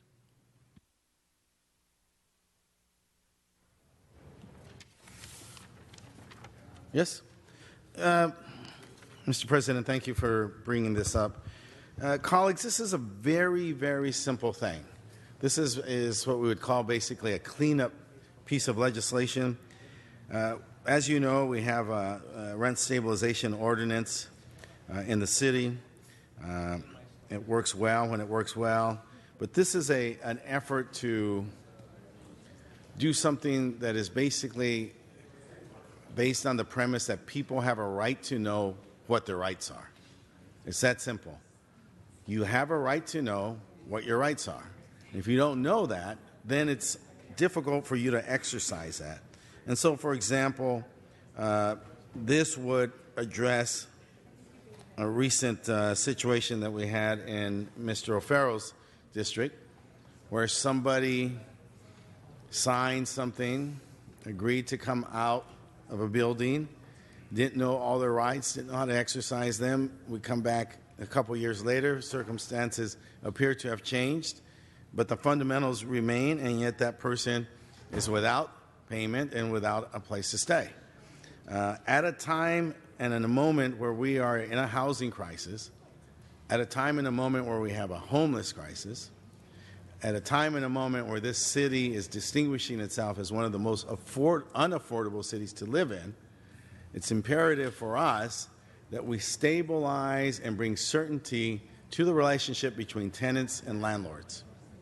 We have worked, and I want to commend the tenants and the tenant associations and the tenant organizations we've worked with, but I also want to commend the landlords who are affiliated with AGLA and their willingness, sometimes with consternation, to sit at the table with us to work these matters out. In this instance, all this does is bring notice to tenants of their rights. If they voluntarily decide to leave a building, what their rights are. In many instances, it's the right to cash for keys, that they know that. And this removes a temptation for some landlords perhaps to exploit their circumstances. This removes vulnerability from tenants who may not know their rights. In many instances, and we frequently talk about the immigrant nature of this city, in many instances, immigrants come here and come from places where they don't have rights and believe that that is the same situation here. I know in many instances that some Spanish-speaking tenants will leave, will be offered some nominal amount of money for the keys, when in fact they have a greater right to a greater amount of money that would affect the quality of life for them. And so, again, let me just say that this is based on the principle that people who have rights have a right to know what those rights are, and then from that point they can exercise them and bring a level playing ground to the interface between landlords and tenants. I think this makes us a better city, and I ask for an aye vote. Okay, Mr. O'Farrell.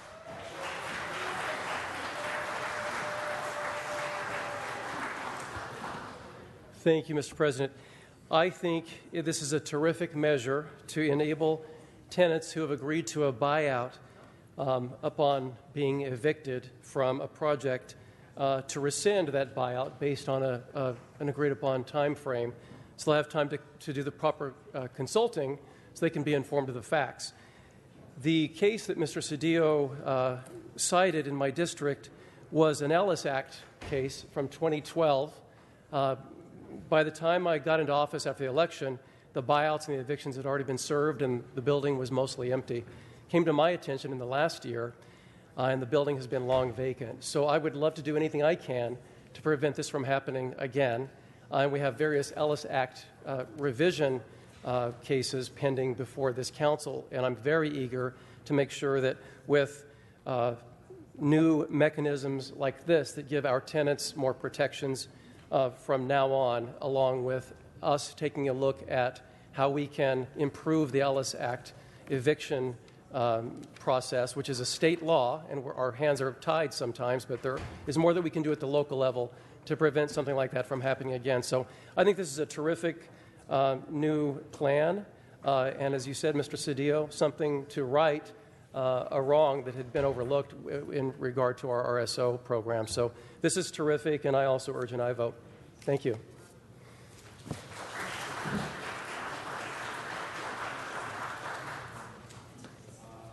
All right, we do have a number of speaker cards here, and we're going to go ahead and allow you all to come up and speak for a minute. I don't have any other council members on the queue, so we're ready to vote for it, but I've got a stack of cards, so we'll go through these as well. So Carlos Aguilar, followed by Maria Rangel, followed by John Hirata. Aguilar Coalition for Economic Survival. CES supports the proposed tenant buyout agreement. We know there have been an increased number of RSO units lost, but these tenants' displacements do not tell the full story. While LS Act eviction spread, an additional trend is increasing even more. Landlords are becoming bolder and using illegal tactics and offering cash for keys to get tenants out, thus avoiding the city's Ellis Act process. We really don't know the magnitude of the tenant displacement and affordable housing loss occurring. The buyout offers range from below the legal relocation amounts to those that exceed the RSO amounts in some situations. For the most part, though, low-income immigrants and non-English-speaking tenants are targeted for the lower illegal amounts. Many tenants don't know their rights, don't know they can often stay in place, and believe they have no choice but to opt out and take the money and leave. Unscrupulous landlords are getting away with this unless these tenants come to CES or another tenants' rights group or HCID. This ordinance will provide some needed protections. We urge its adoption. Thank you. Thank you. Try to keep it if you could. We've got a number of speakers. For the other ones that I've already called, you should be up there already if you could. Start lining up in that order, or whoever gets up there first, but I've called those names. I'll call the next batch if you don't want to come on up. So again, I called Maria.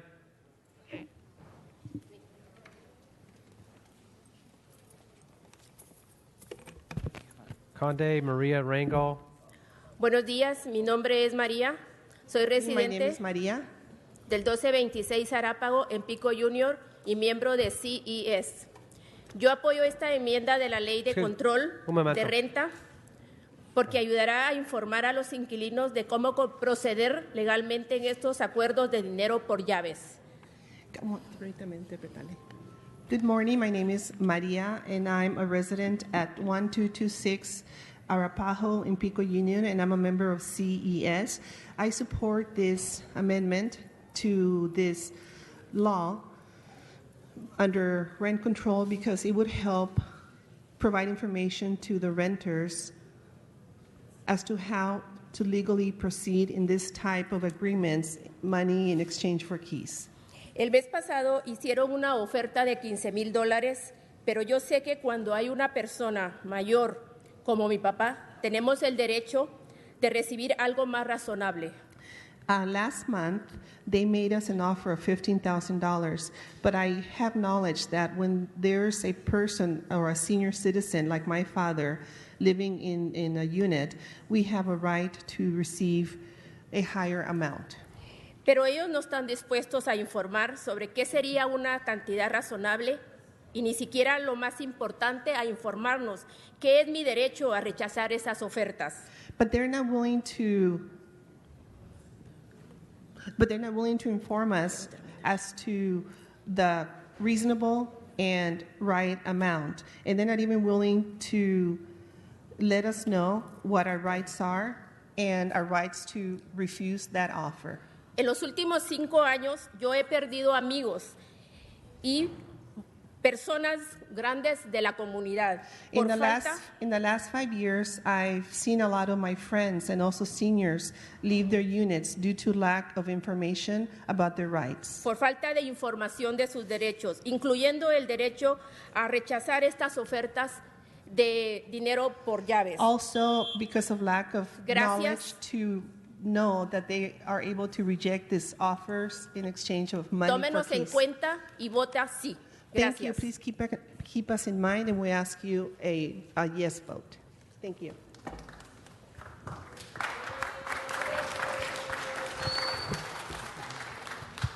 Thank you. Hi, John Harada. I'm a member of CES, and I live in a rent-controlled building that was acquired by a property investment company a few months ago.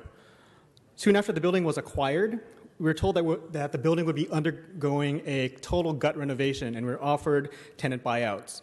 One of my neighbors, a young couple, they were actually aware of their rights, but they decided to sign the agreement anyway. They were in the middle of planning a wedding and didn't want to deal with the stress of haggling about the buyout, let alone go through the renovation. So they signed the paperwork the Tuesday before Labor Day, and they were told by the relocation specialist that they had 5 days to move out if they wanted to receive the payment. 5 days is not a lot of time to find a new place, pack up, and move, but they did it. They found a new place, they packed up, and they're out by Saturday. The following week, after trying over and over to get in touch with the landlord about their buyout payment, they were informed by the building owners that the buyouts would no longer be honored by the landlords. So they got nothing. So thank you. I appreciate you considering this proposal. Thank you. Thank you. Next speaker, please.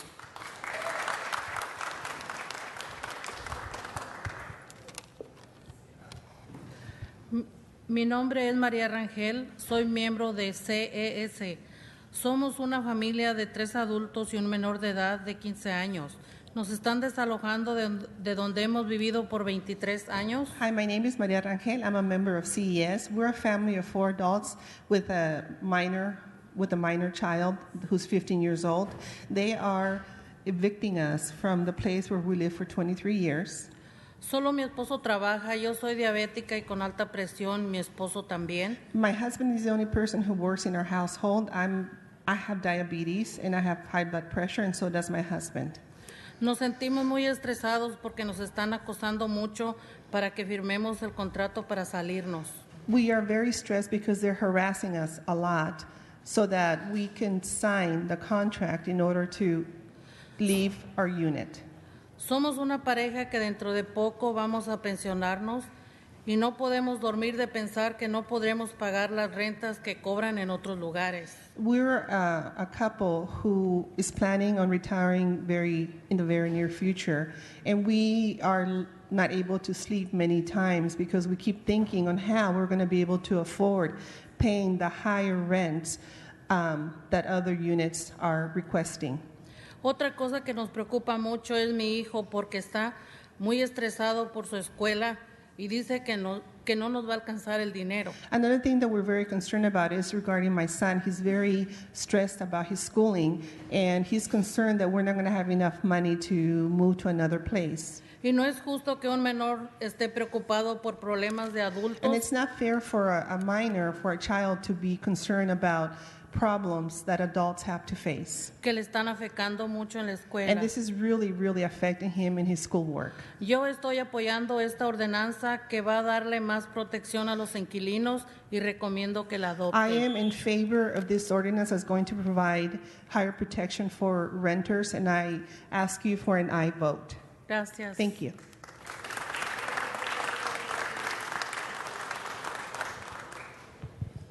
Great. Thank you very much. John Lavin? Yes, my name's John Lavin. Give me 1 second. Oh, sure. And if I can also have Mark Simon come up, please, and Consuela Solorzano, as well as Ina Salcedo. Please, go ahead. Great. My name's John Lavin. I'm a tenant, and I'm a member of CES, and I'm a tenant who went through this buyout process. The key issue here and why this is such a great ordinance is that it's about transparency and education. Without going through all the details of my experience, the landlords use ignorance on the RSO rights to prey on tenants, especially tenants who are seniors fighting mental health issues or for those who English is a second language. Now, it's easy for tenants to be manipulated into accepting a buyout when they don't know their rights, and there's plenty of scenarios where this occurs. But also, it's important to have the knowledge of all the elements of the buyout and to have all this information online, like, do you have to claim the buyout for tax purposes? I was told different answers. In fact, I was told different answers by HCID, and my landlord used this as an incentive for me to take a buyout.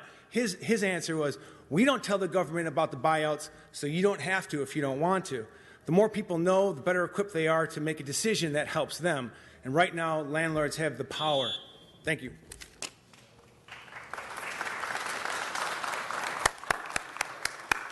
Hi, Mark Simon. I'm a member of the Los Angeles Tenants Union and CES. A few weeks ago, members of the AGLA stood upstairs on the 10th floor and told members of this council, why do we need this buyout notification program? We've done without it for years. Well, AGLA has done very well without it for years, but not so much tenants. As you heard from John Hirata moments ago, they reneged on the promise. They said, oh, we've switched, we're not honoring those buyout notifications. The woman who told them that, her name is Shelby. She works at several buildings. She wouldn't even give them her last name, and she wouldn't give them a business card. She's asking them to sign their apartments away and refused to give them information about who she was.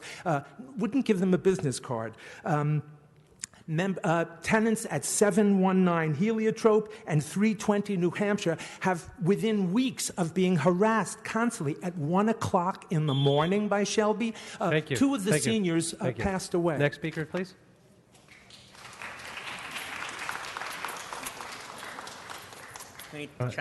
Translator, please.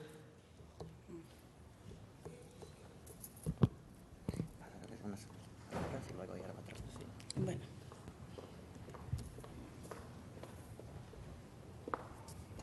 Ya. Buenos días, mi nombre es Consuelo. Soy un residente de 1226 Arapo en Pico Union. También soy una miembro de CES. Good morning. My name is Consuelo, and I'm a resident of 1226 Arapaho in Pico Union. I'm also a member of CES. Yo apoyo esta enmienda para la ley del control de renta porque cuando he ido a la oficina del dueño de esta otras quejas sobre aumentos ilegales, la respuesta de ellos ha sido estas ofertas de dinero por llaves. I am in support of this amendment to this ordinance under the rent control because the times that I've gone to the owner's office of this building and others to complain about illegal rent increases, they have made us an offer for money in exchange of keys. Yo he recibido 2 ofertas en los últimos meses. In the last couple of months, I've received 2 offers from the owners. No todos los dueños usan estas tácticas, pero ha sido mi caso. Not all property owners use this type of tactic in these situations, but in my case, it has been the tactic that they've used. El caso de mis vecinos y el caso para muchísimas familias en esta ciudad. That has been the case not only for me, but for a lot of my neighbors and also for a lot of other families in the city. Tengan en cuenta que somos la gente más vulnerable, por eso les pido el apoyo. Please Gracias. keep in mind that we are the most vulnerable residents of Los Angeles, and that's why I'm asking for your support. Thank you.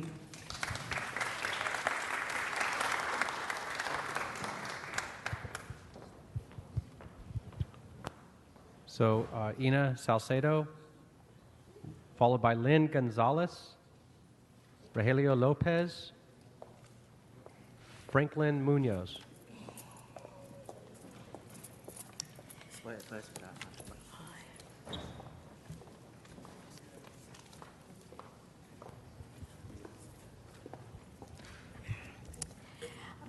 Buenos días, mi nombre es Ena, soy residente de Pico Union. Good morning, my name is Ena and I'm a resident of Pico Union.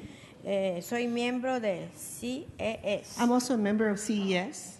Yo estoy aquí, yo he notado el desarrollo que está en la parte de la ciudad donde nosotros vivimos. I've noticed that a lot of development is taking place in the area of the city where we live. Nuevos edificios, new buildings, construcciones, new construction, y nuevos negocios. and new businesses. Y estoy aquí para decir lo siguiente. And I'm here to say to state the following. Los dueños de estos edificios, como en el que yo vivo, The property owners of these buildings, like in the one where I live, se quieren aprovechar de estos cambios. they want to take advantage of these changes. Siempre llegan a nuestro apartamento a ofrecernos dinero para que nos movamos fuera del edificio. They que nos always come to movamos. our units and they offer us money so that we can move out of the building and give them our keys. Ellos se olvidan de los bajos recursos de algunas personas. They don't keep in mind that some people or some of the some elderly or seniors are people of low income or on fixed incomes, mayores de edad y and a lot of discapacitados. them are also disabled. Nosotros hemos vivido ahí por tantos años We've been living there for many, many years. que ahora ellos quieran deshacerse de nosotros como que si fuéramos cualquier cosa. And the fact that they want to get rid of us now like we were just a piece of nothing, that's not fair. Y todo por la avaricia de estas personas porque ellos quieren aumentar la renta. And the only reason why is because of the great greed of these people because they want to increase the rent. Okay. Por eso estamos aquí pidiendo a nuestros concejales que nos ayuden y estaremos siempre apoyando en la cualquier Okay, deseo thank- que ellos thank you. hagan por nosotros. That's why we're here asking our council members to please help us, and we're also here in Great. support of Thank- anything you need of us. Gracias. Gracias. Thank you.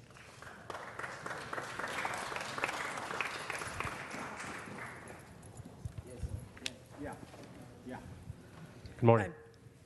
My name is Lynn Gonzalez. I live in Pico Union, and I'm also a member of CES. So,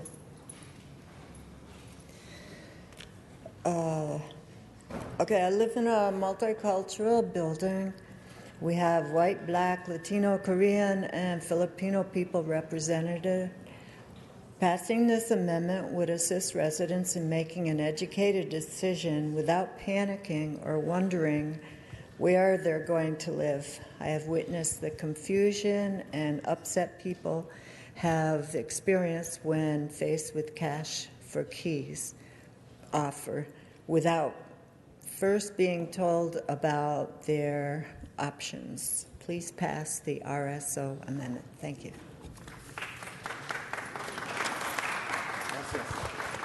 Thank you. Good afternoon. Hi. Ya, mi nombre es Rogelio López, soy del residente del edificio del 1226 Arapao, también soy un miembro de CES, ¿verdad? El motivo de esta venida aquí es por las informales. El 2015 me llegó una carta diciéndome que abandonara el apartamento. Good morning. My name is Rogelio Lopez. I'm also a resident of this building located at 1226 Arapao in Pico Union. I'm also a member of CES.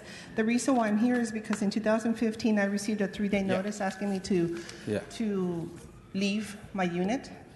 Y agosto 29 me llegó un señor a tocarme la puerta y ofreciéndome $15,000. And on August 29th, another man came over knocking on my door offering me $15,000. Y si tú aceptas, yo te pagaría hasta $20,000, me dijo. And he told me, if you accept my offer, I'm willing to pay you even up to $20,000. Y yo no estoy dispuesto a recibir ningún dinero, And I'm not willing to accept any cash porque a mí me gusta vivir allí. because I like living there. Y segundo, que se me subió la presión. And second, my blood pressure is high now, Ya.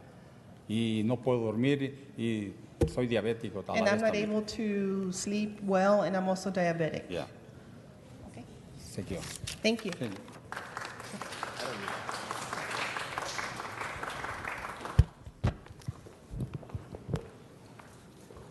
Hello. Yes, good afternoon. Good afternoon. My name is Franklin Munoz. I'm a renter in Pico Union, also at 1237 South Arapahoe. I'm a member of the Coalition for Economic Survival, and I volunteer at CS's clinic. I want you guys to support this amendment because it would help defend marginalized families like my own. The Cash for Keys offer is devastating, and it was for our community. We had to organize an emergency meeting after this summer we received 2 offers. And what were the most pressing questions at this meeting? How much time do I have until they kick me out since I didn't take the offer? What did I do wrong for them to want me to leave? What is a reasonable amount of money? And how do I make them stop asking me again and again? And at the clinic where I volunteer, there is always someone who comes in too late for us to help them because they signed agreements after being tricked into believing that their homes were going to be demolished or that they needed to accept the cash or face eviction. Santa Monica passed this sort of law. SF did too. What's our excuse? Next speaker is Aaron Bilgrad, followed by Magdalena Juarez. Hi, my name is Aaron Bilgrad. Keep it simple. Basically, they're using very deceptive tactics. They come in like bullies and they say, oh, you have to be out, we're going to give you this much money, but no one knows anything. I tried calling everyone in the city, everyone was giving different answers, and I went pretty much overnight from knowing nothing about tenants' rights to having to put it all together myself with the help of other people in the building. The problem is because these are rent-controlled units, some people have been living there 20, 30 years paying affordable rents, and when they're told they have to get out, they're like left trying to find how can they find a comparable living situation for this much money with all the money. It's very expensive to live in LA. So everyone is afraid and terrified, and you have these bullying, deceptive tactics. They offer people different amounts of money too to make them think that they're getting a better deal if they take the money now, and it's deceptive and it's unfair, and it also makes tenants very nervous that they're not going to get the right amount of money. So it's just, we've got to make tenants aware of their rights. Thank you so much.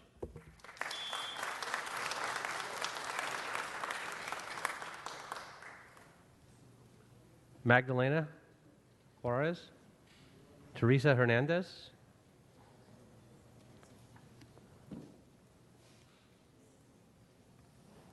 Amelia Paredes.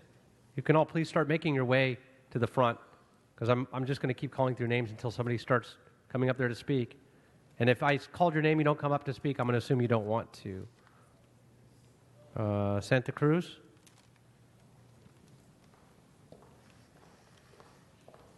Shauna Johnson. Good afternoon. Buenas tardes. Please state your name as well. Mi nombre es Teresa Hernández y soy miembro del CES. Hace más de un mes llegaron dos hombres por la noche a decirme que tenía que irme porque habían vendido el edificio. Good afternoon. My name is Teresa Hernandez. I'm a member of CES. 2 months ago, two men came over my apartment in the evening to tell me that I had to leave the unit because my building had been sold. Tengo más de 25 años viviendo en ese apartamento. Soy madre de 6 hijos y tengo un esposo diabético y solo él trabaja. I have been living in that apartment for over 25 years. I'm a mother of 6 children, and I have a husband who's diabetic, and he's the only person who works in our household. Uno de mis hijos todos los días me pregunta, ¿dónde nos vamos a ir? One of my sons asks me every day, where are we going to move to? Ellos no quieren perder su escuela ni sus amigos, y eso me preocupa. Uno de ellos, a sus 12 años, no debería de estar pasando esa situación de estrés. Momento.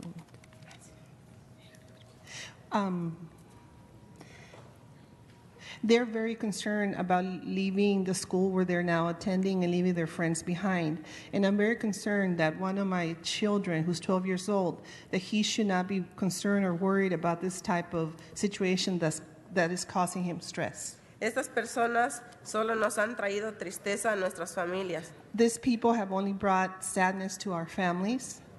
Ahora me he informado de mis derechos como inquilino y por eso apoyo esta propuesta. But now I'm informed about my rights as a tenant, and that's the reason why I support this amendment. Gracias. Thank you. Okay, un momento. Before we get any more speakers, let me just ask, we still have a big stack of speakers, and I think there's a tremendous amount of support for this around the council if we were to take a vote in a moment. But I want to ask, and I want to give everybody an opportunity to speak that's been here, if you still wish to speak. But if I can ask for those who are here in attendance, who are in support, that have filled out a card, can you please stand up? Can you please rise if you... Okay. And for those who are opposed to this, is there anybody opposed to this? Could you please stand up if you're opposed to this? Okay. Antonio Ramirez, of course, I know. You're here every meeting. So with that, I'm going to ask, because I want to make sure that we actually maintain a quorum and get to the vote. If for those of you who still wish to speak and filled out a card, are there and I'm sure you all have your own unique story to tell as well, but we want to give everybody an opportunity. For those who still wish to speak, who have filled out a card already, can you just raise your hand? And if you don't, if you want us to just go ahead and vote on this now, we could do that as well. But I want to give you an opportunity to speak, and for those that want us to just go ahead and take the vote, you don't have to speak if you don't like, but we'll file your card officially that you did fill it out and you were here. So for those who wish to speak that filled out a card, please go ahead and get in line if you still want your 1 minute. I just don't want to lose a quorum, so I want to make sure we get through everybody. You don't have to take your entire minute. I know it sounds like a minute's not a lot, but it is, so you can see from the line. So if you're here from another matter, then just go ahead and have a seat. Just start coming up and tell me your name. And again, you don't have to use your whole minute. You can if you'd like, but I'd like to try to get to a vote on this as quickly as possible as well. Mr. Cedillo, did you want to say something? Por Yes, todos please. que están aquí, la pregunta es, ¿quieres ganar o quieres hablar? Porque no hay mucho tiempo y nosotros estamos bien preparados para votar en favor de la proposición. Que es peligro es, hay miembros que posible va a salir y nosotros no vamos a tener suficientes votos y necesitan regresar. Y por eso la pregunta es, ¿quieres hablar o quieres ganar? Porque nosotros estamos bien listos para votar, para ganar en este momento. Gracias. Gentlemen, my name is Uber. I live in Rampart Village in CD 13. I became an activist because I got handed one of these agreements, and I was told that in 2 months I would be out, and so with everyone else. The retenanter gave us a week to sign and to release, and it was clear that we were being coerced and harassed, and I quickly saw that everyone believed the retenanter. So I began to help others almost against their will. And I say this because people presume the landlord has a right to remove people. So telling them in advance that they don't have to sign or that they don't have, or that they can change their mind is a fantastic thing. RSO laws work, but they need some help. So it's going to decrease the number of deaths, heart attacks caused by the anguish and harassment through the misinformation pushed by landlords and agents, retenanters, Shelby, and the like. I'm sad to know that HCID forms are misused and abused, and I wish for a time when that Thank you very changes. much. And I'm going to ask that you actually, if you're going to speak, don't go over your minute. So if you could, even limit it to that. And I'm going to ask that there's no, excuse me, it's taking too long to applaud, so we typically don't allow applause after speakers at all. So I'm going to ask that you refrain from all your applause. We can get the speakers up immediately. Thank you so much. Yes, ma'am, if you could please. My name is Sylvie Shane. I'm a member of the LA Tenants Union and Coalition for Economic Survival, former resident of the Villa Carlotta. I support this for all the reasons you've heard. I wanted to make a comment about the language that's going to be used in crafting this ordinance. If you could please instruct the city attorney to make sure that this includes any buyout negotiation, even if it is for cash or not. So even if there's the lack of consideration, in a lot of cases, in the most egregious cases, people, when they don't know their rights, they're just taking the buyout in exchange for not being subjected to a threatened eviction. Thank you.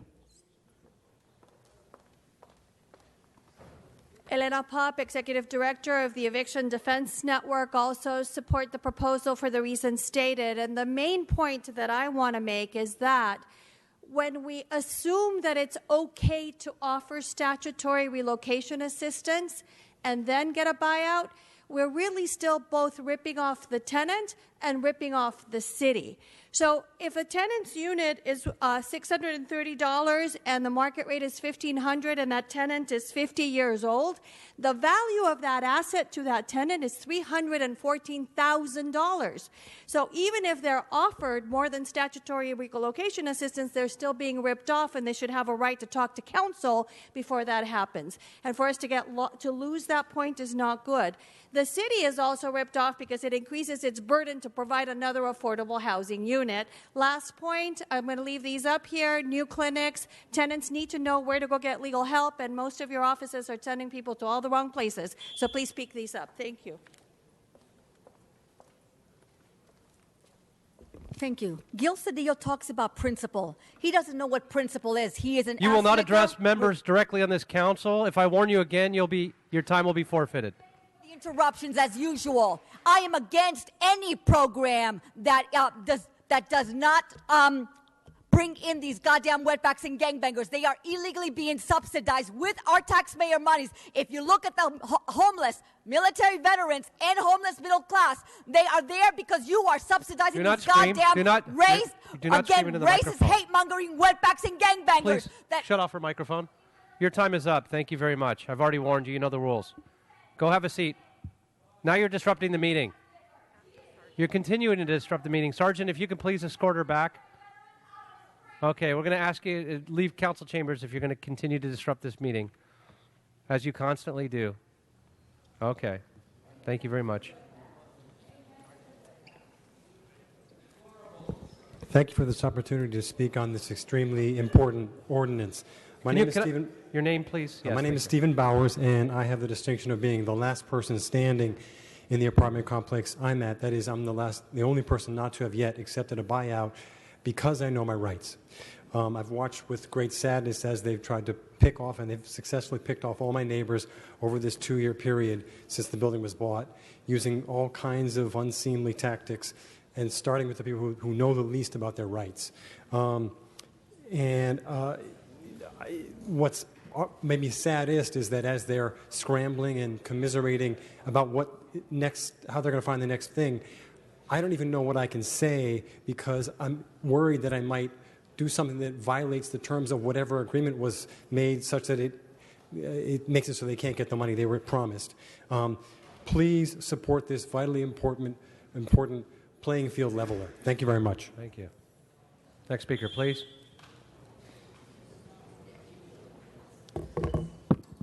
Good afternoon. My name is Bridget Gonzalez. I go by Ridge. I am a landlord in the city of Los Angeles here in Council District 1. And I want you to know that landlords are members of the community that provide space that brings to our backyards, native gardens, beautiful flowers. We choose to live here on this property, on this land. And let me explain to you, live on, because we want to share it with, and we want to feed ourselves and share it with our community. This is also food justice. You have to understand that when we live here on the property, we are sharing with our community. We don't want to separate it. As a landlord, I see it complete injustice going on here.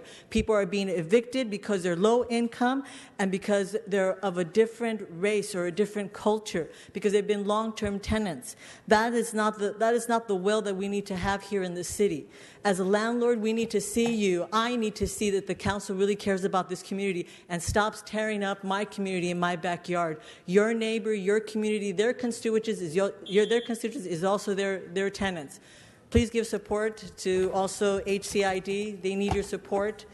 The city attorney's office doesn't seem to have political will to do much of anything. Next speaker. Hello. I'm not sure if it's good morning or good afternoon. I've been here since this morning. I just want to say thank you. Your name, please? My name is Sakia Hampton. Thank you. I'm formerly of several companies. I'm actually, I was a Los Angeles City Youth Council member long time ago, very short term. I'm a very active person in the community. I'm known throughout a lot of places just for the sake of identity. Familiar with police, city council, gang members, business owners. So I didn't really have anything prepared. I planned to come and put together something very professional. What I've witnessed here today has kind of made me a little more comfortable to just speak candidly. Thank you very much. That's it. Thank you. Hi, I'm Brian Harris. I am a mom and pop landlord. I own a 4-unit building in the Fairfax district, and I just want to go on record saying I'm 100% behind this ordinance. Everyone has the right to know their rights. Thank you so much. Oh, Wayne, you're already out of time. We already gave you an opportunity. Sorry, have a seat. Thank you very much. That concludes, Wayne, have a seat. That concludes public comment on this item. So with that, thank you very much for all your patience in coming up here as well. For those of you that filled cards out that didn't wish to speak, we'll go ahead and file that you were here on that item as well. Mr. Kokorian. Yeah, thank you very much, Mr. President. wanted to thank Mr. Cedillo for this proposal, and I'd like to just suggest as a friendly amendment, because I don't think I saw any reference to it in either of the departmental reports, that when the ordinance comes back, to the greatest extent legally possible, I would propose that any written agreement and any notice of rights under this ordinance be in the language that was used during the negotiation of that agreement. So not only should we have standard forms that are pre-printed as the notice of RSO is in English and Spanish, but whatever language was used to negotiate with the tenant, that's the language that should be used for the written agreement and for the notice of rights. Thank you for that. All right, Councilman Rue. Thank you, Mr. Chair. And I have to leave the council meeting early, but I wanted to stay for this vote, and I just want to express my full-hearted support. And so we could have the vote go on. I'm just going to say that, and I fully support this, and I concur with everything my colleagues and the audience has said. This is a long time coming, and I'm happy to cast my aye vote for this. Okay. Mr. Cedillo. I embrace wholeheartedly the best practices proposed by Mr. Krikorian. I'll take that as a second. We'll go. That'll be a motion, a second. That's a friendly. Yeah. We'll adopt it as part of the vote. And I ask for a vote and a forthwith. All right. Well, we'll bifurcate that and go to the request after the vote. So with that, seeing no other speakers on the queue, we'll go ahead and open the roll, close the roll, and tabulate the vote. 13 ayes. All right. That item will be sent forthwith without objection per the request of Mr. Cedillo. Thank you very much. All right, next item, please. Mr. President, that brings us to today's special meeting, if you'd wish to go into it. Yes, let's go ahead and recess the current meeting and open up the special meeting. Very good, sir. Blumenfield, Bonham, Buscaino, Cedillo, Engler, Harris, Dawson, Weezer, Kress, Krikorian, Martinez, O'Farrell, Price, Rue, Wesson, 13 members present. And a quorum, Mr. President. Items 39 and 40 are items scheduled for closed session.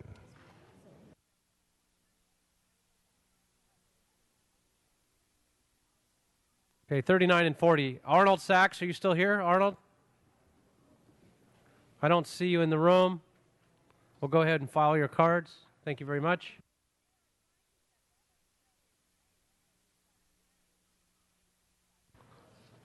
Eric Previn, are you still here? 39 and 40. I don't see you in the room. We'll file your cards.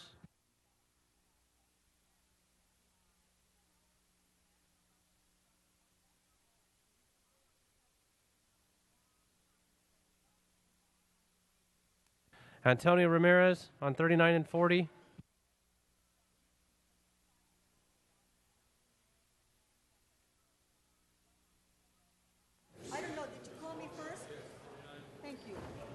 Stay on the subject. Stay on the subject. Thank you, Mitchell Englander. You always give us a pain in the ass. You're not on the subject. I'm getting there. I'm getting there. Well, you're not on the subject, so you're... Right now, I'm getting there. I'm getting to the page. I'm coming to it now. 39. Please don't yell in the microphone, ma'am. If you do, we're going to ask you to forfeit your time. No, I wish you would stop interrupting, please. I wish you would stop continuously interrupting. You're going to give somebody a fucking heart attack. Okay, don't yell into the microphone, ma'am. Rosa Navak et al. Versus City of Los Angeles. If this is a wetback, dismiss the case. No money is to be given to these idiots if they are Do not yell into the microphone. That is my right. Okay. Again, So if these it's not your right. individuals are wetbacks, no money should be given to them because they have no legal standing in this country. Again, no money to these wetbacks. Item number 40. We have Clinton D. Elford Jr. versus LAPD Chief Beck et al. I support this one. May they get the money that they deserve, rightfully so. These are American citizens, and I'm judging that they are American. Give it to them. Absolutely. But again, no money to any wetback who is suing the city of Los Angeles. Wetbacks are gangbangers. They have no legal standing, as the great ex-Supreme Court Justice said, Mr. Rehnquist, who said no immigrant has any legal standing in this country. And again, they have more rights than we do, and they demand more rights than we do. But again, pay out only to legal law-abiding American citizens. No wetbacks, no racist, hate-mongering wetbacks or gangbangers. Please, we must continue to keep the money and provide the money for our legal law-abiding citizens. You don't spread it out to these illegal wetbacks and gangbangers. Please, let's continue to proceed with the process of the money belongs to legal American citizens. If they have a triable cases, and it is the right thing, we must provide them with the money, and if they win in a court of law. No wetbacks or no gangbangers. Deport the assholes. Thank you very much. Mr. Spindler, please stay on the subjects 39 and 40. Yes, I'll address. You go to JasmineCaniconline.com and you will watch as police officers beat the living shit out of a black man on a non-felony arrest. Right there, Jasmine Canic, JasmineOnline.com is the beating of Mr. Alton, Mr. Clinton Alford. 2014, caught on video. I want at least $7 million for this man. I want at least $7 million. I don't want a dime less. Look at this outrageous shit.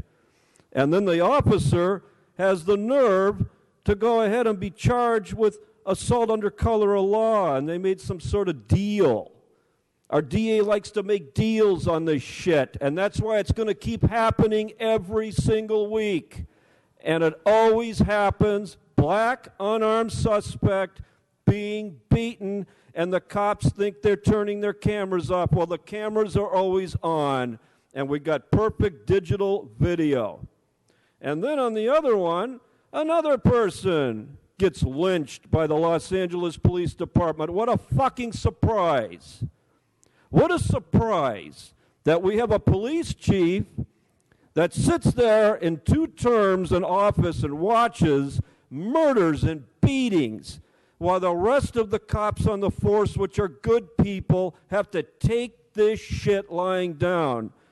Whistleblowers and the LAPD will keep coming forward. Charlie Beck, get the fuck out of your chair and resign now. This beating is a federal offense. I'm calling on the Attorney General to indict the police chief and this cop in this attempted murder of this man.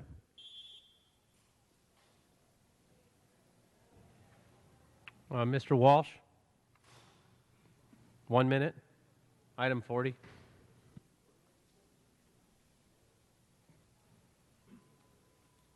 John Walsh, blogging at HollywoodHighlands.org or J. Walsh Confidential. This picture has not been shown in the LA Times or in any of the limptic white liberal media. I mean, to watch Mr. Claude Alford Jr., and you can watch it on Jacqueline Canic, C-A-N-N-I-C-K, 4 non-black officers beating the living shit out of this man. And the scumbags up here who claim to be black and brown and minority, you're full of shit. Go and check everything that's up here. And Chief Beck, so what does this mean? You're going to have to hand this guy over another $3 or $4 million. We have had, in the past 2 years, over $40 million paid out for violence directed at minorities by the LAPD. And you don't give a shit, and you continue, all of you, especially the blacks, sucking the mayor's cock. No clapping, Wayne. Thank you. Mrs. Monk? Mrs. Monk, no longer here? Okay, then that concludes the cards on this item. I'm sorry? What was your name? Not on this item, sir. We didn't have a card on this item. We have a card for you on general public comment. General public comment. No, we're not on general public comment. We're on item 39 and 40. And there's no general public comment for the special meeting, so we're in the special meeting right now. So you'd have to wait till we actually go back. So with that, sergeants, I believe we got to clear the room for for closed session for these two items, please. So if we can ask everybody to please step out of council chambers.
Okay, we are back, and we're going to go ahead and adjourn the special meeting and reconvene the regular scheduled meeting. And with that, for general public comment, Lewis South, are you here? Come on up.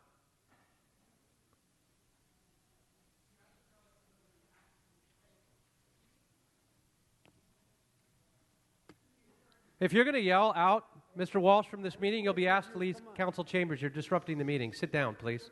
Sit down, please. I respected you, please. You've disrupted this meeting. I've just warned you that we're trying to hear from this gentleman who's been very patient. Goodbye, Mr. Walsh. We're going to ask you to step out. Thank you very much. Have a nice day. So, excuse me, you're yelling. You're continuing to disrupt this meeting. Goodbye, Mr. Walsh. Sergeants, can you please show him out? You're still standing there yelling. Taking this gentleman's time who wishes to come here and speak. He's been waiting all day, extremely patiently. Thank you, sir.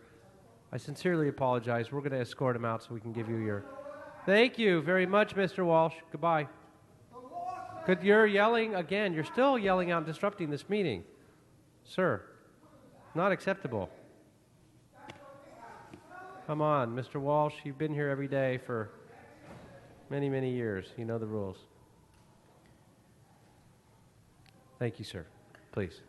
Thank you for this 1 minute, and I'm very appreciative.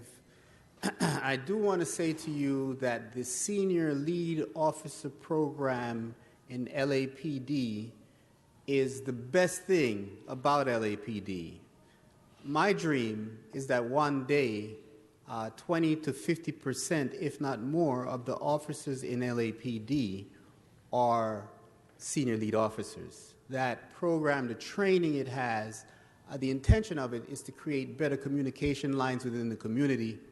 I don't believe, from 30 years of talking to the police department of this on this issue, that the administration is not allowing the officers to do what they need to do. There's a lot of arbitrary decision-making that takes the officers out of position. I've been dealing with this for years, okay, over 30 years. And so thank you for the time taken to listen to me, think about this. I'm going to continue talking to the lead officers about this. They appreciate my voice. Thank you very much. Thank you. Sakia Hampton.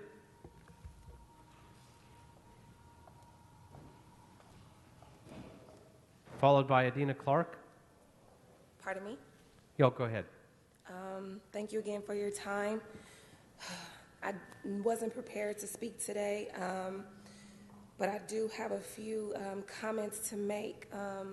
I came in this morning sort of requesting a special counsel or a private meeting just because my life is really public and I don't really understand why. And so I'm here for several reasons. A lot of them personal family reasons, but apparently my family is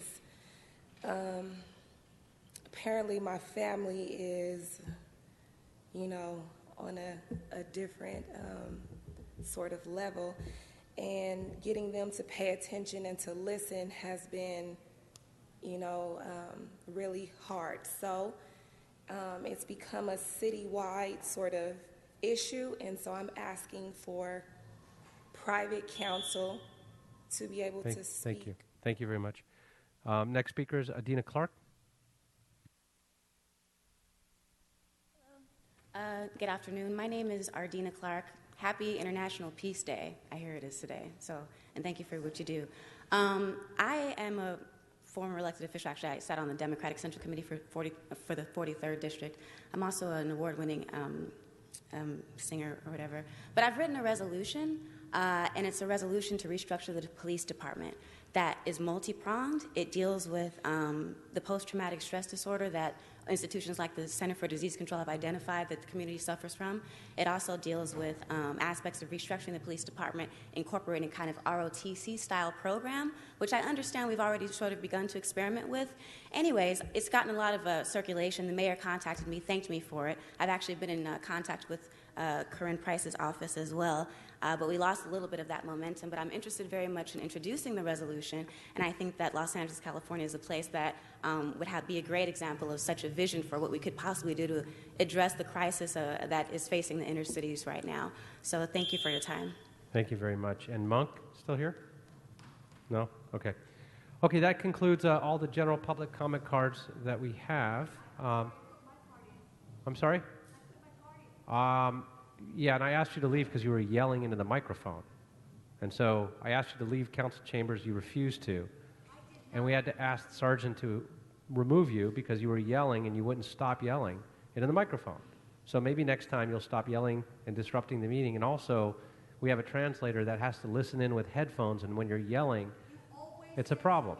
So, thank you. Now you're disrupting the meeting. I once again explained it. Thank you. Thank you. Okay, Sergeant, she's still yelling out from council chambers. Can you ask her to please leave? Thank you very much, ma'am. Excuse me, you're still yelling out and disrupting this meeting. Thank you. Goodbye. Thank you very much. She's still yelling out from the... Thank you very much. Thank you very much.